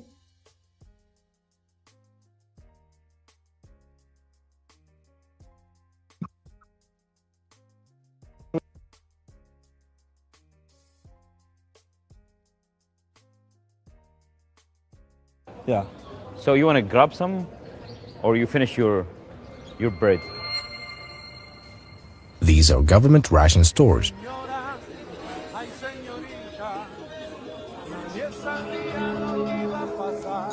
Look at the shampoo, as if it were a golden commodity. And here is toilet paper.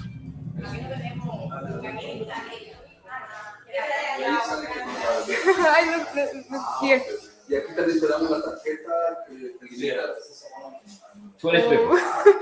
Because this shop is from the government. Empty.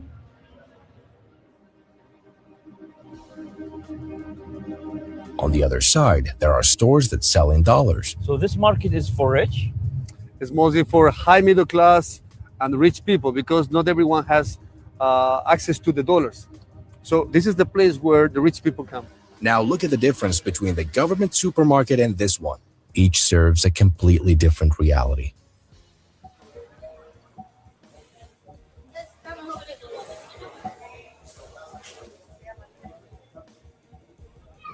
All these prices are in dollars.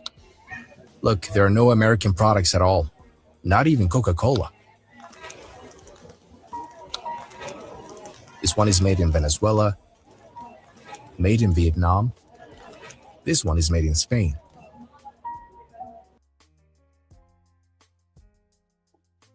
As we look at some of the situations being faced on the ground in Cuba right now, Bantu King is saying, listen, Cuba is not Venezuela, right? Plus, if it were not for the embargo and blockade, Cuba would be a thriving nation, right? Well, I'm telling you, there's not a lot thriving right now in Cuba. There's a more a situation of survival, thriving. Yeah, survival right now, Bantu King. Them are going through it right now on the ground, but blackout. We hear a lot of persons would have transcended because of the blackout. We can get into some of that too. From Brazil. I never buy nothing in this market. I know another market in local pesos more cheaper. How many salary you need? Never. With Cuban salary, I can buy anything here. I need some family or friends, another country, send me some money in dollar or in euro, and come in here, I buy it. What's the average salary here? $10-12 a month. Yeah. So how people live here, man? How do you feel? Black market.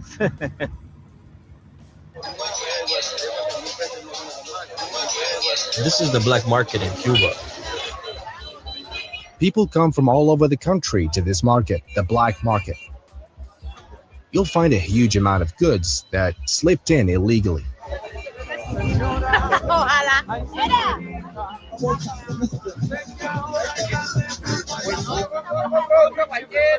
Because the internet is weak, instead of opening YouTube, you go to a shop and buy videos already loaded onto a flash drive. He download movies for people? So he's in charge of copying everything onto the flash drive that people bring. They buy movies and so on. We hardly ever use the internet. We've been doing this for a while. Telling you. From the ground in Cuba right now, like we just heard, the president was highlighting the fact that certain head of states, certain persons that were a top ranking in the political space, indicted. Every single person in ICU in the hospitals of Cuba died last night because there is no power. And the president knows it and refuses to send help. Y'all ain't bothered by that? They're meandering in the dark, have absolutely no light because the billionaires feel as if they could just take over anywhere and have no regard for people. Blessed be the peacemakers. Every person in ICU in the hospital in Cuba died. Every single person in ICU in the hospitals of Cuba died last night. That's rough. Because there is no power. And the president knows it and refuses to send help. Y'all ain't bothered by that? They're meandering in the dark, have absolutely no light because the billionaires feel as if they could just take over anywhere and have no regard for people. Blessed be the peacemakers. Internationally, those are some of the headlines that definitely are making a lot of ripples, a lot of waves. I'm telling you, got a lot of persons talking. Guyana don't have no embargo or blockade, and there is no light, clean water, no food, or little food for the people. When we analyze it like that, telling you Bantu King, we really got wonders what's going on in the country, right? Because we ain't got no embargo, like you're highlighting for real. There's no embargo or none of that going on. But what's going on with we cost of living? What's going on with the situations that we are facing on the ground? But even as we analyze it, they got a lot of ways go all over the globe, right? A lot of ways travel to different parts of the world. A lot of ways say, hey, why right now this situation that's going on in GT, I want to do X, I want to do Y, or I just might end up doing Z and finding myself in a different part of the world. But guess what? The grass is not always greener on the other side, right? Do we hear some of these details coming in from persons who would have traveled internationally, right? And go through this struggle in Canada, in the US, in other parts of the world right now. Listen, these are some of the situations that we are facing. I somehow allow people to convince me that a good life and a successful life is owning a home, owning a car, having this career, and taking a student loan to advance that career, only to find out that when you do all of these things, you become a slave. You acquire all these material things that the bank owns, and all you do is live with the debt of trying to pay for it. And when you realize you have no quality of life, this is May. It is so freaking cold outside, and you can't get to enjoy your life. So even the things that you're buying to say, yeah, I've accomplished these things, you're not getting a chance to enjoy because you live in people's workplace. You're like a slave to this thing. It's the worst, and you're not enjoying your life. And you're surrounded by all these bills and more bills, and you realize that somebody tricked you into thinking that borrowing money from the bank to buy a house and borrowing money to buy a car and all these things only make you stuck in the matrix. I'm annoyed. I am so sick of it.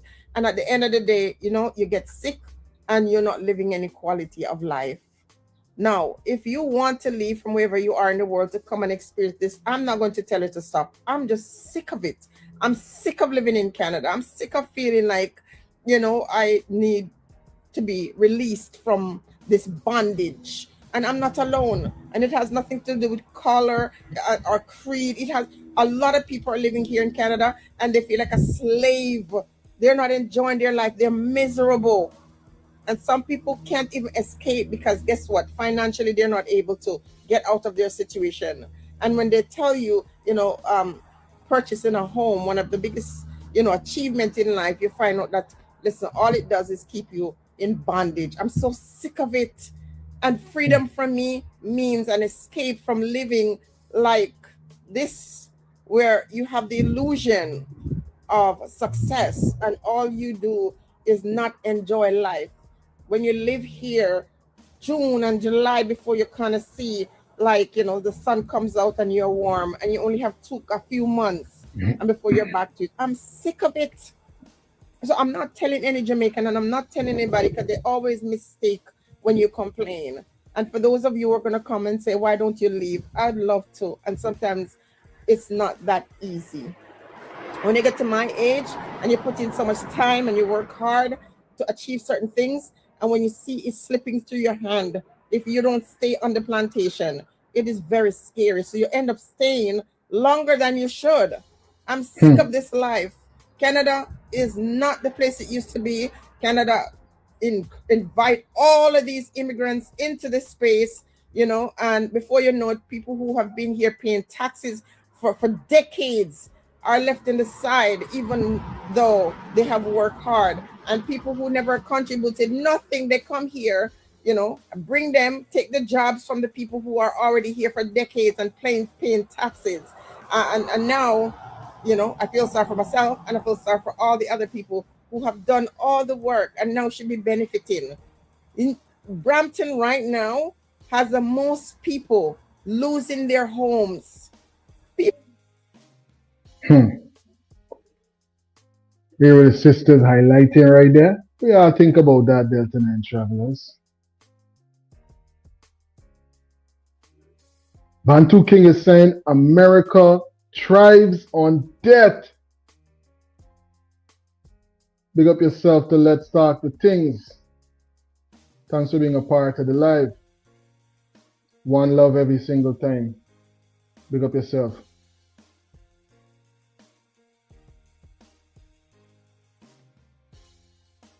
The Bantu King is saying America thrives on debt. Yeah. And the situation persons are facing, not Canada alone, the US as well. The UK, remember recently, they opened up the gates and said, everybody come over. visa-free travel, right? Then look what went down over there recently. No place like home. No place like GT. One of the wealthiest nations in the world. Per capita, we got it. As far as resources go, on paper, on the books, one of the wealthiest nations. But the persons that we put in these positions of power, right, is who got a lot of us facing these situations to where we glad for jump on a plane, glad for beat out. But then when we go to these other parts of the world, we say, but wait, buddy, look what you gotta come and face. You gotta come and create a whole new life for yourself. You come with 2 suitcases and you gotta accumulate it from scratch. You gotta get everything back again. Right? You gotta find a house. You gotta furnish it. Some of us come and we ain't connected with family members and stuff like that. You gotta do it on your own. Right? Certain hurdles, and then you still gotta find something to send back because persons are looking to you, saying, hey, this is the person now in foreign, this, that, and the third. They're looking to you and saying, hey, what could you do for me? But you're hearing it right there from persons going through it, right?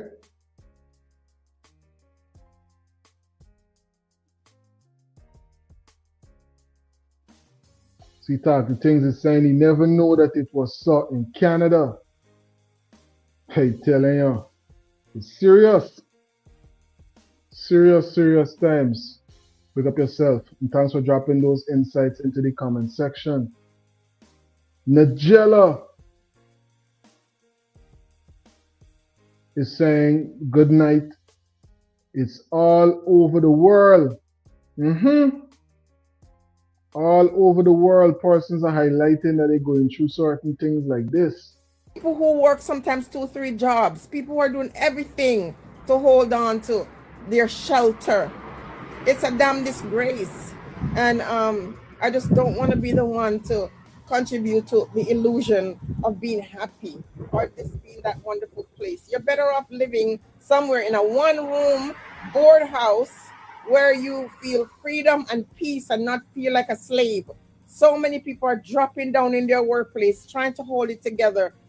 And I don't want to use the D word, but never really getting to enjoy the things that they work for. People are coming out of retirement at 70. What kind of life is this? It is 70. Listen, at 70, that's the only time that persons could now say, hey, I retire and I'm going to do this or I'm going to do that. Nigella is saying, listen, it's true what she is saying. Yeah, it's a real thing. A lot of persons are facing it and going through certain real rough situations, in the US, in Canada, England, other parts of the UK, when you gotta leave out from GT. You gotta pick up and you gotta find yourself in these other parts of the world. You gotta live the immigrant lifestyle, right? Nothing easy, Nothing easy. You might see the little benefits that come with it, but there's always a whole lot of implications. And that's just some of the implications that the sisters are highlighting right there, There's enough more, and there's enough other problems that persons are facing. But sometimes, always just keep it going. You gotta do your thing, you know what I mean? You gotta do your thing because you come with a plan and you come with a focus and you gotta execute. Bantu King is saying this. This is why we the people have to take back Guyana from the criminal PPP. I'm telling you. Very, very important that we put the right persons in these positions of power, because when they're not, So many of us right now. Listen, Guyana got one of the highest rates of brain drain, one of the highest rates of migration. If we got one of the wealthiest nations, one of the fastest growing economy, we got this, we got that, we got all of these resources and everything is going on. The president is telling persons come back. They're saying they got a shortage of labor. How come most of the trained persons are running out to Guyana? How come a lot of persons that got the qualifications are leaving out of the country? And a lot of times they ain't coming back or coming back no time soon. It's because of what's actually going on the ground. Can persons feel safe in the country? Can persons really and truly raise their family and feel safe and not feel like if they'll be victimized because they might have another political perspective other than the persons that are in power, right? Is it a situation where persons can really see the benefit of working in Guyana? Are they really going to see some sort of income that they can be sustained by, they can sustain a family with? We are talking about one of the wealthiest nations in the world. What's the minimum wage like? What's the wages like? Can persons really earn a living in the country? If you come back and you're doing business, is your business safe? Because look what happened with Mr. Best. Look what happened with other persons as well that come back into the country. Right? There's so many things we got to analyze, you know. So many things we got to analyze. What's really going on with the rate of migration? Less than 1 million persons. Country got enough space, got enough potential, got enough opportunities. Could it be the persons that are in these positions of power that got the country looking and feeling how it's feeling? Real insightful conversations, you know. Call it in Delta 9 Media or drop it into the comment section. Big up to all the moderators that are in the live right now. Shalom, shalom to Carlisle, one of our frequent travelers. Insightful moderation is in the building. Big up yourself, Carlisle. Peace to you and yours, bro. Thanks for being a part of the live. Victor saying Canada is on the verge of becoming a refugee country. I'm telling you about it. Nigella is saying we are living paycheck to paycheck. That's a rough experience right there.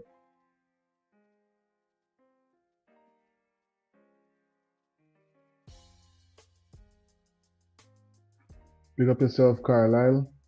Big up to all the frequent travelers. Big up to everybody that dropped insightful commentary into the comment section. Everybody that took some time out to call in. Been a while since we rock out on one of these live presentations, right? We even got some international headlines coming in from Trinidad right now. Maybe jump into some of these details right here on Wisdom Wednesdays with Delta 9 Media. It's been an emotional 9 days until Tobias Plaza disappeared. We had finally have some answers. Tell me, Hunters, how do you all feel about the situation, this latest development? Well, we're very thankful that some information was shared to the police, which they are presently conduct investigation by the stepfather of Angelo. He gave the police some information that which they have been working with. So presently we have Coast Guard and other agencies. The active investigation are being going on by the relevant authorities. So let's hope and pray that we can get closure as soon as possible, so that and bring and because if you look at the villagers outside anxious want to know what happened, right? So let's hope and pray the information he shared with the police is accurate, so that the family can get closure and the country at large. We've seen the villagers really demanding answers, and the nation as well. Do you feel a sense of relief right now today? Persons in Trinidad demanding answers, right? In these most recent headlines, we're hearing that a young child again, unalived. And there's a lot of developments coming in on this story. We make sure that we're going to bring you all the updates on this particular headline that is developing right now in the Twin Island Republic. I'm telling you.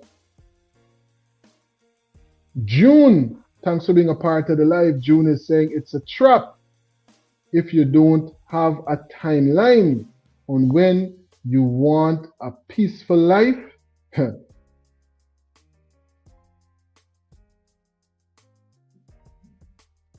It's a trap, I'm telling you. You gotta got timeline.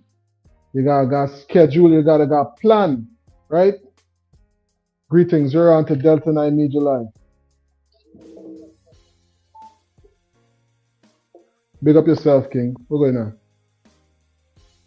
How's your family, man? Everybody's great, man. How you doing? Yeah, man. Last time I showed him to you, man. All the time. Yeah, we haven't been live for a couple of days, you know. Sometimes just gotta take a bit of intermission. What's going on? Blessings up to your family. Blessings up to your Likewise, likewise. Yeah, my brother, you know, he has been shooting for you guys in this right now. Look at what he's done in the country, bro. Look at what he's done, bro. Look at the Jamaicans that still want money, bro. How much? $1 billion. Man was to get us another man getting money, bro. I see a lot of names to call and those people pretty that you put it out here.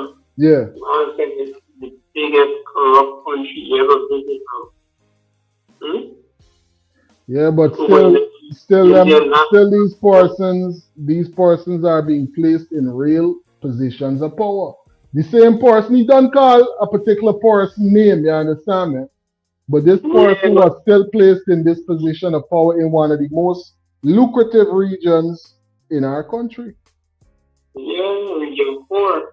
Region 4, bro. Yeah. Look at where you are, bro. Yeah. What is it the U.S. ambassador is doing, man? What is it the High Commissioner is doing? What is it the Indian High Commissioner is doing? What are these people doing? What is the EU doing, bro? Well, we're seeing even persons. What are the APC doing, bro? Well, we've seen a lot of persons from these international political structures is calling now for them to convene parliament as well, right? Bro, we want to convene parliament. We're going on wrong, dumbest stifling more than parliament right now, bro. This revolution. Yeah. Revolution, anything you want to say, bro. Real thing. Yeah? Bro, look what's going on, bro. Yeah? And the place still in operation.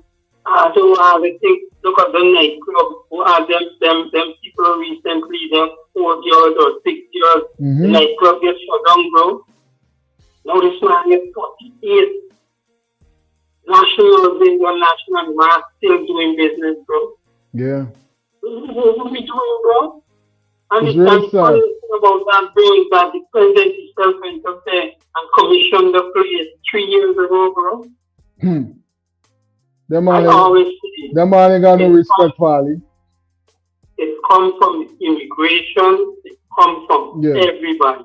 Because you can't come in the country and you're coming for a 2-day, a 3-day, and bro, you're there for 3 years, and you were committed to 6 months, bro. Is you going on, bro? Yeah. The man can't even get the documents and all kind of stupidness is listen. And up to now, you're the president come out. You look at Nandala Shane was on the PNG, right? The man come out to make a statement, but if we don't report it, how the country will go. But it is going there, these people are not doing. People are doing all the arguing. The ministers that have to go, you know the arguing, bro. The ministers, them. Yeah. All of them just taking money and just sit down, bro. Huh? Yeah. You know, they're listening, bro. Big up yourself. Once we get to, you have to face it. You have to 5 more years from me. Yeah, go down to nothing. I tell I you. won't hear from you. Nothing wrong. Big up yourself. Thanks for calling in and dropping those insights with us. Yeah, Parsons highlighting it because people paying attention to what's going on, and it's only a matter of time. It's only a matter of time because a lot of persons are definitely waking up to what's the reality on the ground right now, you know? And it's a dark reality, I'm telling you. As we analyze some more of these international headlines,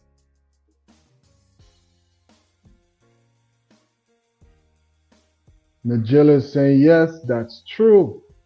As we analyze some more of these international headlines coming in from Trinidad.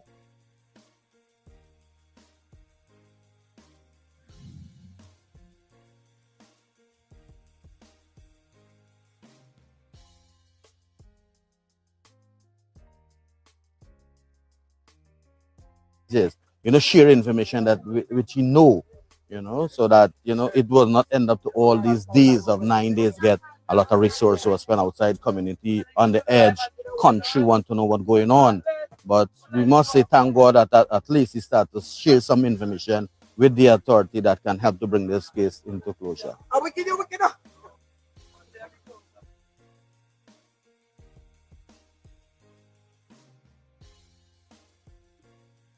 A whole lot going on. So many headlines and so many things for us to update one another with. I want to say big up to all the travelers that were a part of this live presentation. The flight has landed right here on Delta 9 Media. Big up to all the frequent travelers, all the moderators, everybody that took some time out to call in on the live. One Delta 9 Media, never two. Big up to everybody that makes this live presentation what it is, right? Big up to all of those that support independent media. Big up to everybody who takes time out to make sure you subscribe. It don't cost you nothing to subscribe, but it will keep you connected with every single thing trending in Guyana and in the diaspora. We make sure that we update one another with all these headlines right here on Delta 9 Media. So make sure you join the team. It don't cost you nothing to stay connected with every single thing that's trending in Guyana and in the diaspora. Right? Wisdom Wednesdays, and the flight has landed. Big up to Victor, June, Najila, Carlisle. Let's talk. The Things was in the live as well. Big up yourself, King. Big up to the Bantu King. The Legal Alien Touchdown. Lied, what's going on? Thanks for tuning in. Fly. Big up yourself every time. One of the frequent travelers right there. Compton, thanks for tuning in. Melroy. Big up yourself. Thanks for dropping insights into the comment section. Big up to everybody that's going to catch this live in the rewind in the future. Make sure that you're subscribed so that you'll get a notification every time that we're live. One love, and I'll catch you in the next one. Hold on. We get somebody calling in right now. Let me see what's going on before we jump off of the live. Greetings, you're on to Delta 9 Media Live. Good night, Delta 9. Good night, good night. What's going on? How you doing, man? I'm doing Big up great. to everybody, all Guyanese, in and out, all were going through difficulties. But I want to have an input based on doing research again. Yeah. If I want to ask a question to Guyanese people, if they're really serious, because I've been experienced to have an opportunity to live in more than one country. Yeah. And when one person gets injustice, we see such big impact come out from the whole nation that brings justice, right? Yeah. But there is no clarity to justice for some time from one thing to the other. But I want to say this. One man based on research, is responsible for killing 220 persons, and nothing came out of it until today.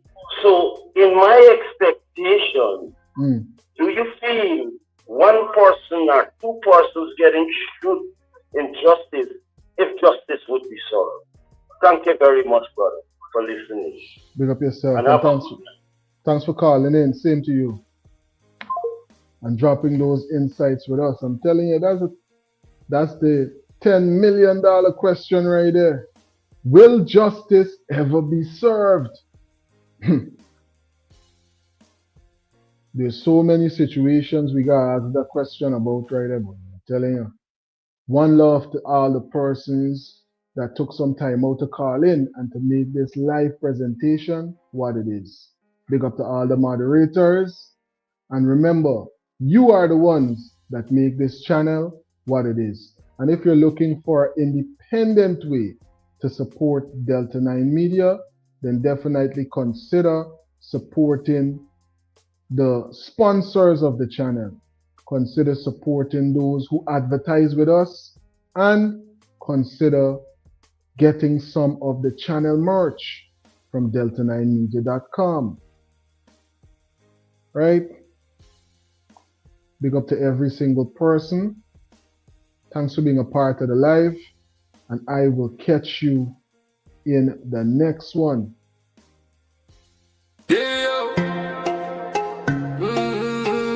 No matter where in the world, we love Guyana. What are your colors? How do you represent? I love Guyana. Order yours today. We ship worldwide. Delta 9 Media. One love, one people, the mission complete. One love, one flag, one nation, right?